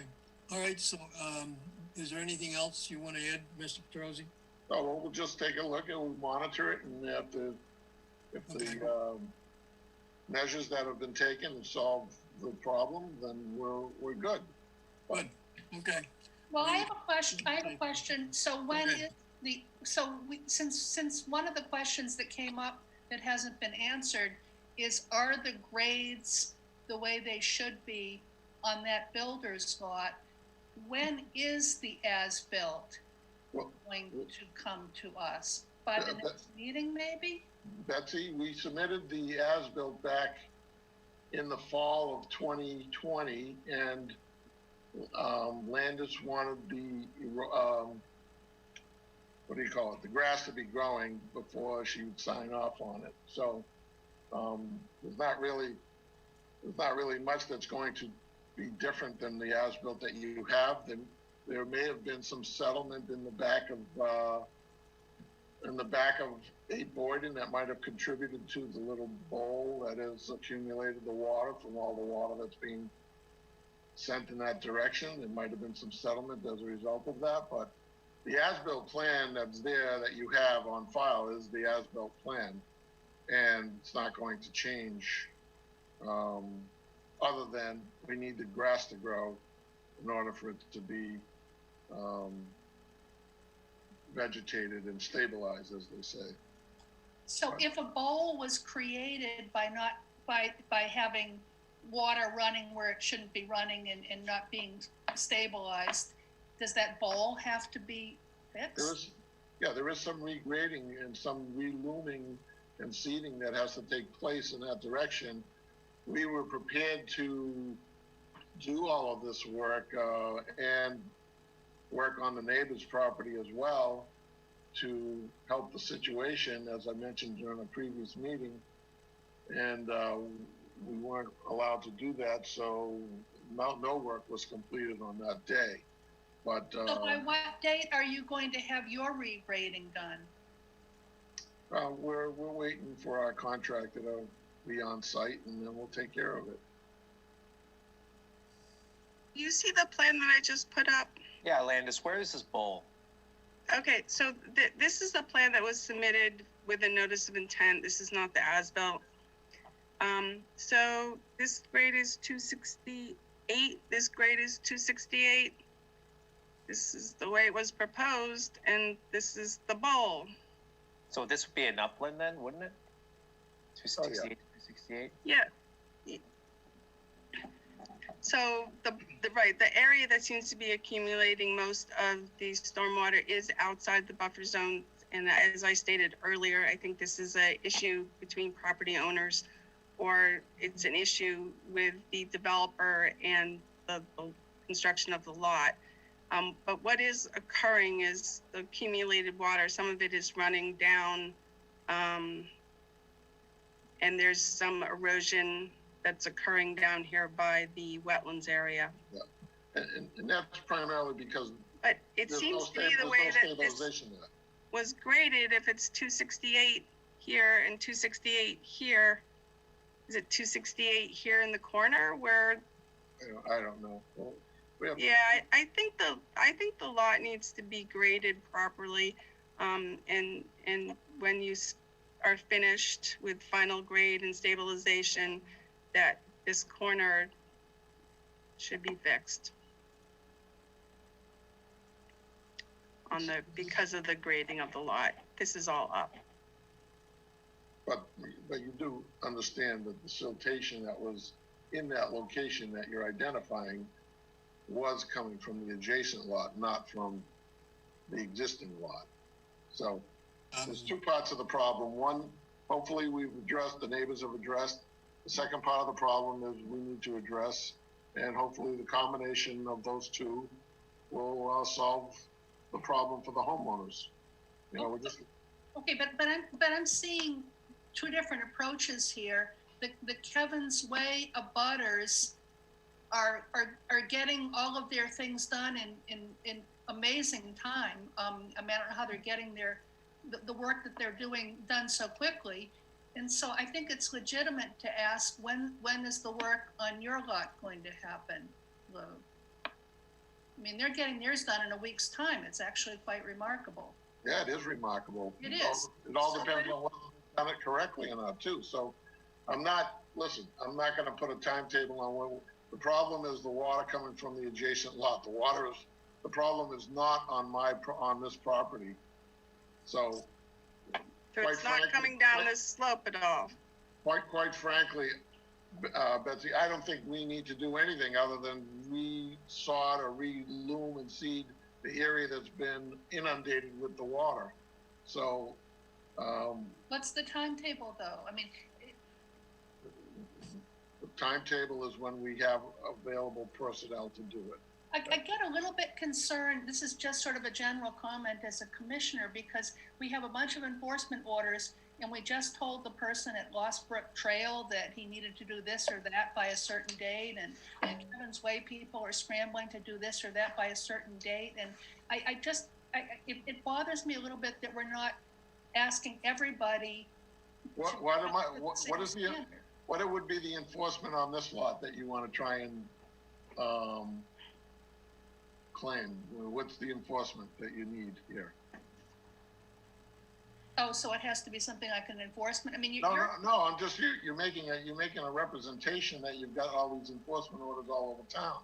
There's really, this is a typical spring type of cleanup, regrading, reseeding that is done with most new construction when the seeding that was done in the fall hasn't taken hold. We haven't had many warm days where you would, even if you planted grass, it would be growing. So we're 2 weeks into May. I don't understand what you're talking about. Okay. Just around the corner, the parsonage for the United Church got an entire new lawn, and it's already green. So I mean, this is the time of year you do this stuff. It is. Absolutely. This is the time of year you do it. Yeah. Absolutely. I think we are looking for the site to be stabilized as soon as possible, as with other lots in our order, that everything should proceed as soon as possible, and then an as-built and a certificate of compliance requested upon completion. So I think that is what we're looking for, as well as we are looking for in the other lots in the subdivision, which also do not have certificates of compliance. Correct. Okay. Is this the as-built, Landis? Is this the as-built? So this is the as-built, and it was submitted with a request to modify the order of conditions to put in a pool. So the modification was denied because the commission voted that a pool should be filed under a separate notice of intent. But I am showing this as the as-built that was submitted quite a while ago, before everything was stabilized, and that's why it wasn't issued. Right, it was back in November. So you can see the contours in the back of the house at 268, 269. So it was graded properly. It's just that, like I said, there was probably some settlement there because it was newly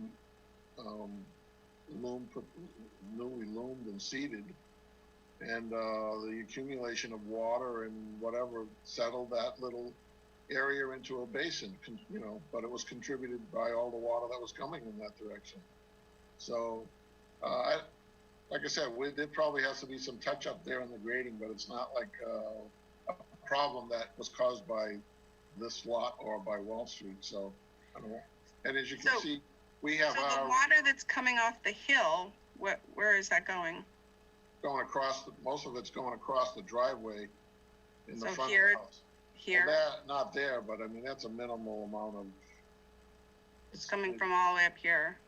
No, excuse me, Lou, the day that we were there, the area between, I'm trying to read this leaching basin, which one? The one in the front? That's next to the driveway. Yeah, yeah. I'm putting my finger at it. I don't know why you can't see it. But Yeah, I know it when you're talking about. It's the one. Jack. Right. Yes, this one, that one. Yeah. Okay, water was puddling in that area between there and along the driveway and all the way to the back of the lot where the big puddle is. But it was puddling, and it wasn't raining that hard. It would seem that water should have been leaching into the ground. It wasn't a heavy rainstorm, so the water does leach into the ground, and the water does dissipate after a day or two after each storm. It was just an observation of the water puddling in that area that I think whether it's the greening or whether it's the ground has, with all the activity that was going on, that it got compacted and it doesn't allow the leaching as well as it could. No, there is some settlement, you're right. There is some settlement around the propane tank along the left side of the house that needs to be regraded and redone. Okay. That was completely isolated from the other problem that's on the back, you know, so. But you should go there during a torrential rainstorm and you'll see what we're talking about, okay? Yeah. The day you were there was barely drizzling. Yeah, it was a light rain. Landis, do they need to submit a new plan here about existing conditions, or? If the grading changes, we'll submit a new plan, an updated plan, a revised plan. But this plan here has all of the hardscape and structures and walls and stuff that is required under the order of conditions. So there's not really much to be added to this plan, other than if there is a grade change, there'll be some spot grades in the back corner of the house where we have this little pool going on. So to answer your question, Dean, so the patio was not shown on the original notice of intent. So that is new pervious surface within the buffer zone.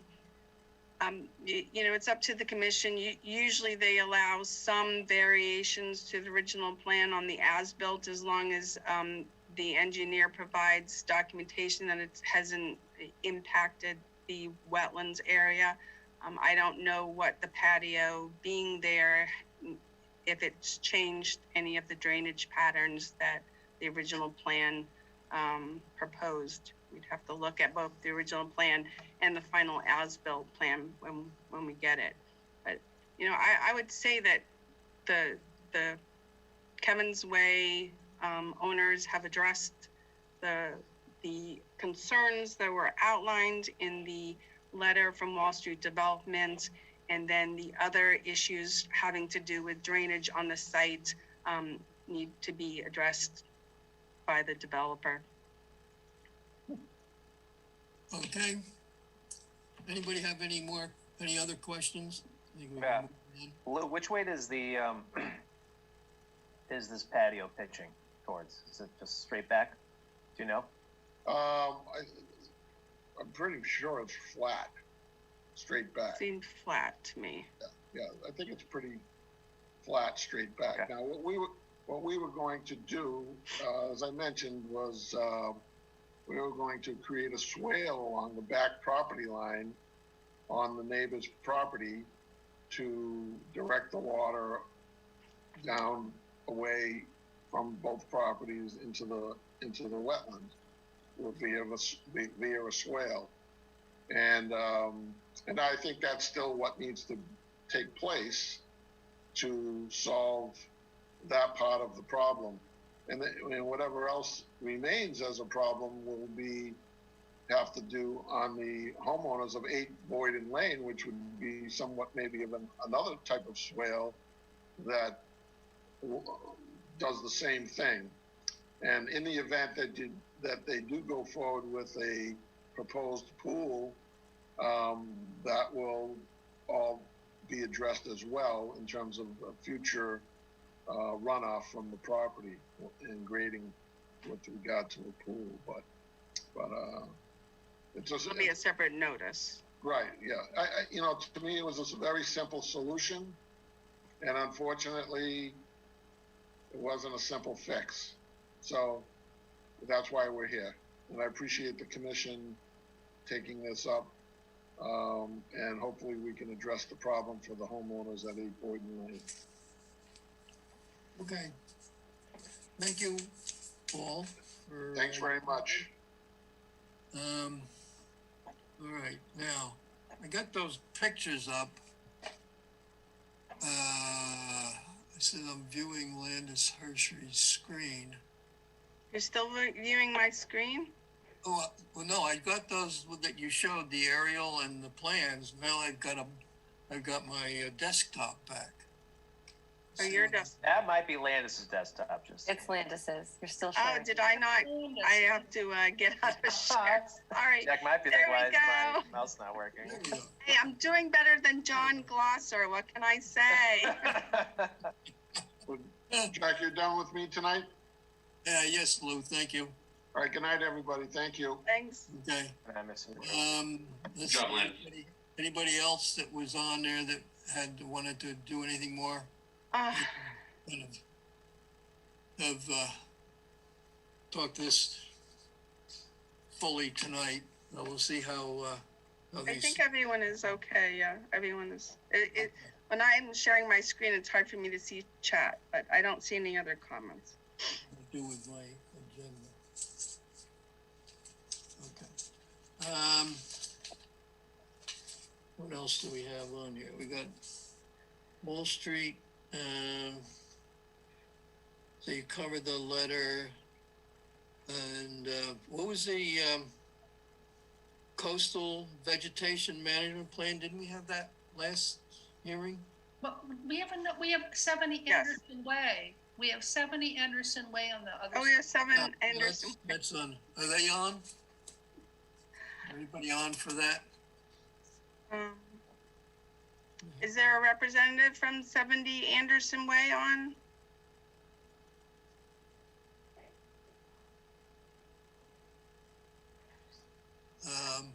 Can we chat about it? Yeah, we can talk about it. I was just wondering if the owners were on. I can't tell from. So if the owners at 70 Anderson Way are on, you can just identify yourself.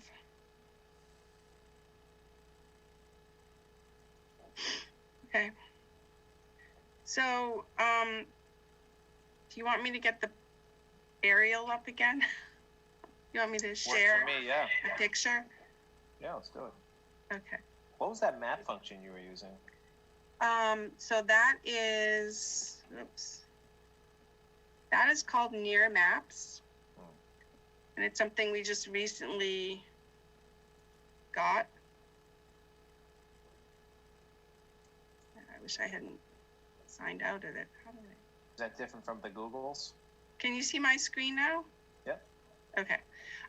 Yeah, it's from the assessor's office. And so they update it every 6 months.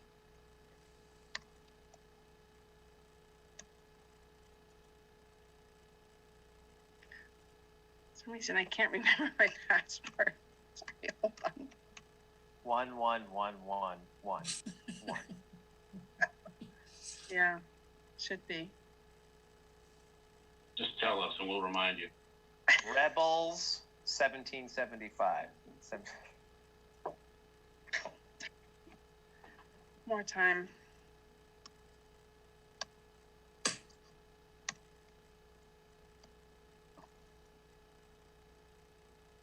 Why is this happening to me? I'm interested to see what they did at Kevin's Way for their drainage. The roof drains.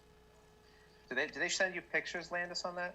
No, they just did that. I hadn't had a chance to go out, but the order of conditions that was issued only specified leaching fields, leaching trenches. So it was pretty vague. So let's see, projects. Can we go out there during a storm? Wait, sorry, does anyone live at this Boyden Lane site? Yes. No. They're allowed to occupy property without a certificate of compliance? Yeah. That's a good question, Dean. That's why I kept harping on it. Boyden Estates has quite a number of people living there without that completed step. It's kind of strange, and right. So you can get an occupancy permit when the house is constructed. With the certificate of compliance, we wait for the outside to be stabilized, the grass to be grown. So that's why people move into houses before there's a certificate of compliance.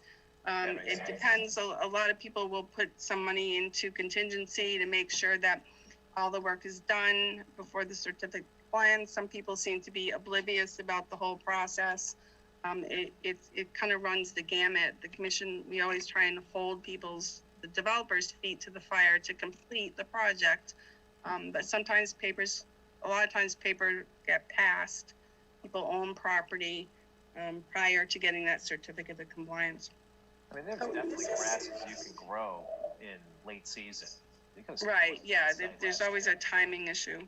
right, and I think we're getting past the time. I mean, I'm not. It was almost a month ago that I saw a whole lawn go in around the corner, and I'm afraid it's going to happen again, as it happened last year. That he's going to miss the planting season again. Either you do it in the late fall or the early spring, and then everything else is not going to work. But anyway. Okay, so we're at 70 Anderson Way. Oh, you're close. So this is in the Toll Brothers subdivision. It's an open space subdivision. So the density, there's a greater density allowed for these houses based on a fair amount of open space around the property.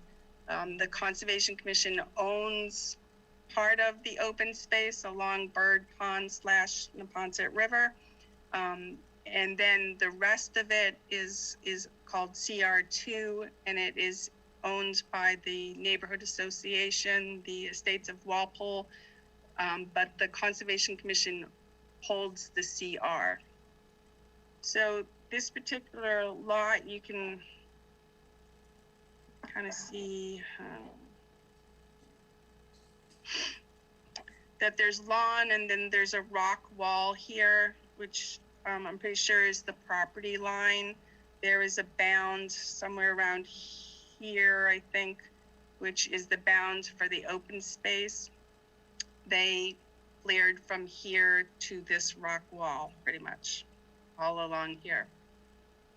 Took out the trees, took out the shrubs, took out the herbaceous, took out everything down to the dirt. And this is within the open space. This is not their property. This is part of CR2. So with the conservation restriction, which I just read over quickly, if there's a violation, you bring it to the neighborhood association, the owner of the open space. They have 30 days to rectify the situation, and then if they don't, the commission can move through legal channels to rectify the situation. I did talk to the homeowner. I talked to one of them on the phone. I talked to one of them out in the field and explained they can't clear property that's not theirs, and that this area is open space and it needs to be replanted. So I would recommend again that they plant a series of shrubs and maybe a few trees to revegetate this. Yeah. So question, kind of outside of this. How did you find out about this, Landis? Sure. So the person who lives here lives in, I believe, what's known as the old Anna Bird house. And the Anna Bird was the person who owns the property prior to it being developed. And correct me if I don't have this right, because I wasn't here when this all started, and it went through a tri-party agreement. It went through Concom. It went through Planning Board. It went through superseding orders. It went through a very long process. So he had a bunch of trees that came down on his property. One of the trees came from this side of the property, which he cut down. And once he took down, he called me and asked me what he could or could not take down. Once he took his blowdowns, they proceeded to clear this whole area. And he called me. Excellent. He notified me that this was cleared. Yeah. I agree with you that we should get these plantings. Now, can we put guaranteed growth on them, like a 2-year guaranteed planting? Yeah, that can be part of the conditions. I did attempt one of these things with the neighborhood associations. The town in general doesn't seem to have a clear way of keeping contact with them. I did contact the management company, and they gave me email to send the information to them, which I did, the notice of violation, explain what had happened, and they were going to contact the person they work for the neighborhood association. I have not heard anything back from them, but I think it's appropriate for the commission to move forward with requesting the homeowner to replant this area within a certain time limit. I think what we should do is send them a probably registered letter, so we make sure they got it, that we require a plan, and that they get that to us by our June 9th meeting. And we copy the management company doesn't have to be certified or registered, but I think we need something that gives us a record of receipt of our directive. Mm-hmm. So, do we need to vote on anything at this point, or just to you can proceed? I don't think you have to vote on anything. Okay. All right. If we don't get some response, then we can take additional action. So, okay. Do we have any other questions on this? Okay.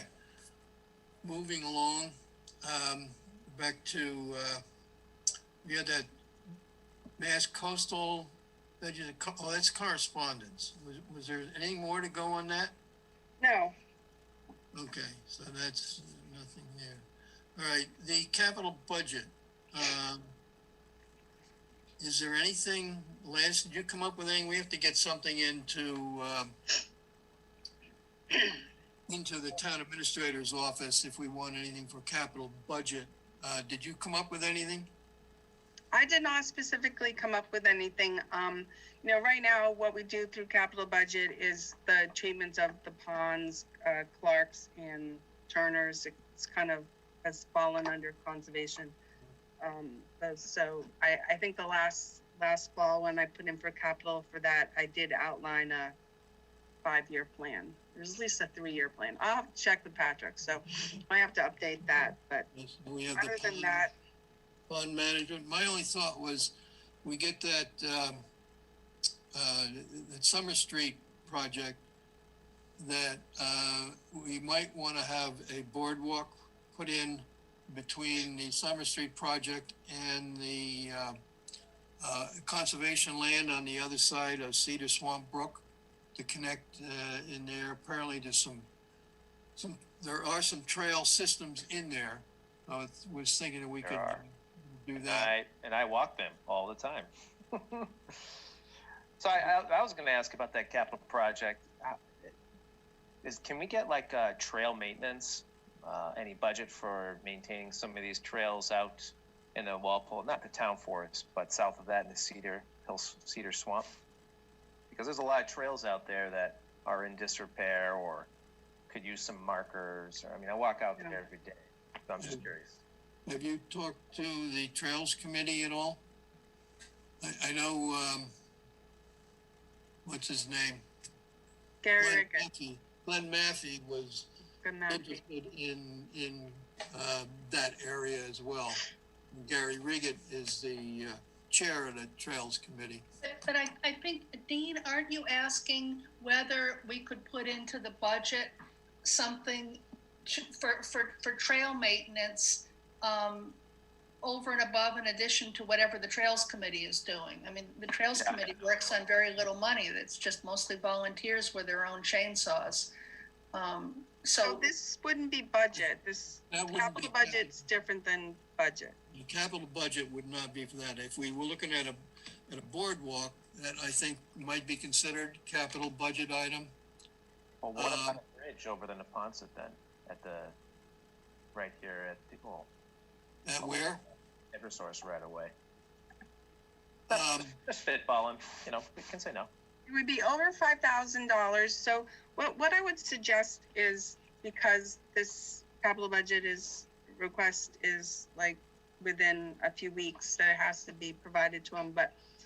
And since Summer Street is probably going to take a while for them to develop, but that we start now for next year's fall capital budget requests. We would need to get financial. We need to know how much it costs. It's supposed to be a 5-year. We're supposed to be looking 5 years out. Isn't that correct? Yeah, but you can do that next year. Also look 5 years out. Yeah. Well, I'm just thinking if we're thinking of putting it in. I just don't think there's enough time to figure out how much something like that would cost. Well, I can tell you the cost, the estimate we have for the one going up at Adams Farm is about $8,000. Landis, do you have the contact information for the person who did the boardwalk? The river crossing, bog crossing right near Jarvis? Yeah, that's Gary Riggett did that. Okay, great. Can you send me his email, please? Yeah. Thank you. He got a grant. Get a grant. And I forget how much it was for most of the cost of that. He applied for a grant. DCR, right? You got DCR money. Yeah.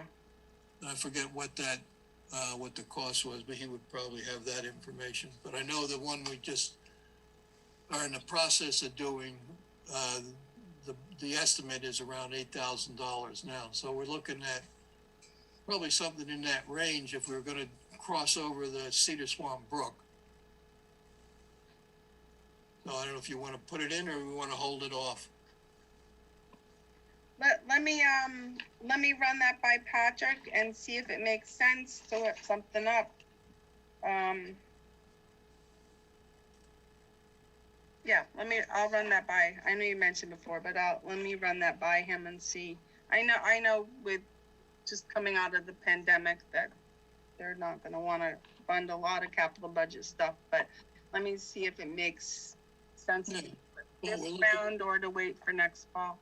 Well, we're looking at somewhere's down the road, not looking at it. Not the fiscal year. Right. Okay. All right. Okay, we have, I guess everybody see that superseding order of conditions for the Burns Avenue? Anybody have any questions on that? Okay. Boyden Estates, we took care of 1900 Main Street, nothing new. Brookside Village, is there anything, nothing new on that? Nothing new on that. I'm trying to push on Palmer Street to get a plan, because I think they need to, they need to move forward on the restoration plan. Yeah, I would remind them they're doing some work on their front lawn. So how about getting this? Well, everyone's pointing fingers at everybody else. So everyone's saying they need the restoration plan, which Gloucester is supposed to do, and wait for it. So I haven't heard back from Gloucester, but this is something we also run across, that they're waiting for the engineer to get them what they want, and they're slow. And do we know from Gloucester whether he's the holdup? I emailed him and asked him and haven't gotten a response yet back. Okay. All right. We got minutes from April 28th. What do I do with those? I have some.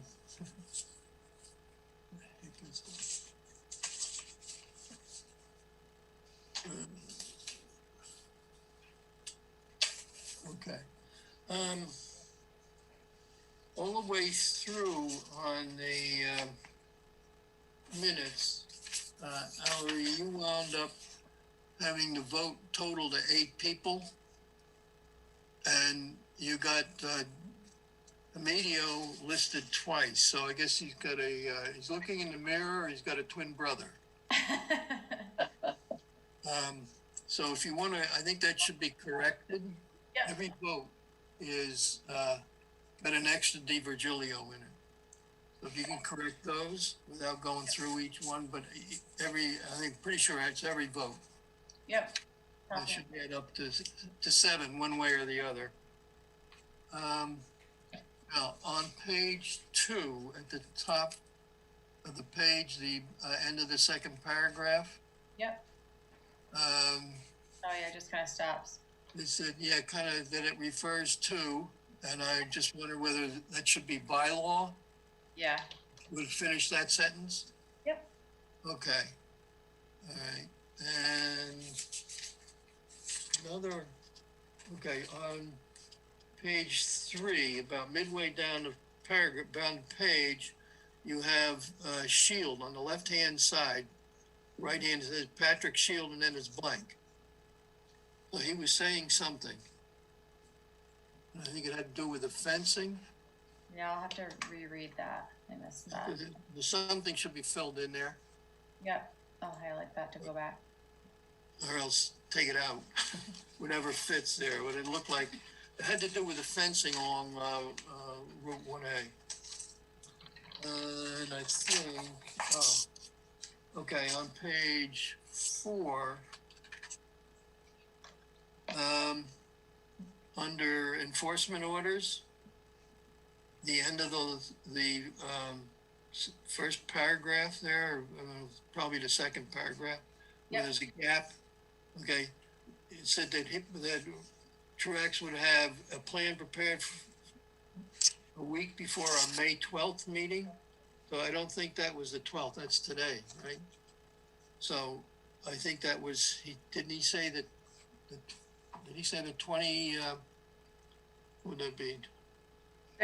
26th? Okay. But I think, so we can just correct that. That should, I think, is the 26th. Does anybody remember that? Yeah, it's the 26th. Okay. That's what I thought. Okay. And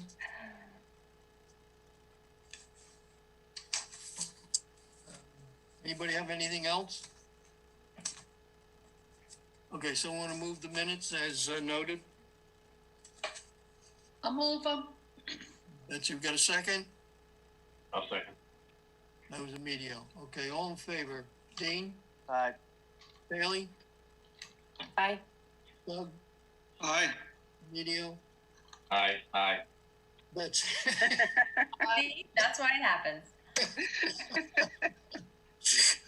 Betsy? Aye. Al? Aye. Jack, aye. What do we got? The planning board? Is anything on there, Landis, or, No wetlands involved on that site. you gotta check whether it's a 40,000 square foot? Yeah, I'm not sure. It has something to do with I don't know. It's a subdivision plan, but it's very odd. I think he's just subdividing the land, so it's not even new construction yet. Okay. If it is, just let them know. Yep.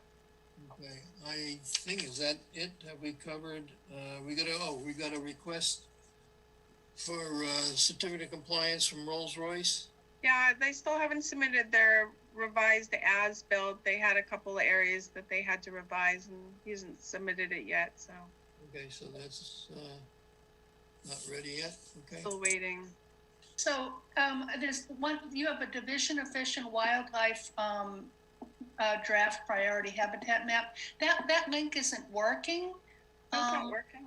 Well, I don't think so. Even when I chopped off something that looked like, I mean, probably the until July 3rd shouldn't be highlighted. I mean, it's not, obviously not urgent, but I was gonna try to click on that map. I can send that, I'll send that out. I'll send a copy of the letter out. Okay. Let's see. Yeah, the May, right, you're right. That's not part, until July 3rd is not part of the Yeah. I don't know why it highlighted it. Yeah. Yeah. Maybe it cuts off at comments or something. All right. It not does. urgent, not urgent. It does, and no S. But I'll send out this letter if you want to take a look. Are we done with anything else on conservation?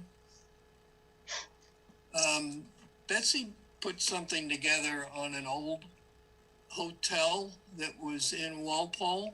Yeah. How do you get that? If somebody wants to, is it a book or booklet Yeah, or? it's a book. It's a book. Yeah. Okay, and do you have the guest list that everybody who signed into the hotel? Oh, I wish I did, but I actually know quite a bit who stayed there. Yeah. So where does one get the book? You can buy it from me because right now the Historical Society is closed. So the Historical Society is where you would usually buy the book. But if you want one, you can give me $11 and I will either deliver it to you or you can pick it up at my house. Betsy, why don't you go on Amazon, get published, Amazon Publish, come on.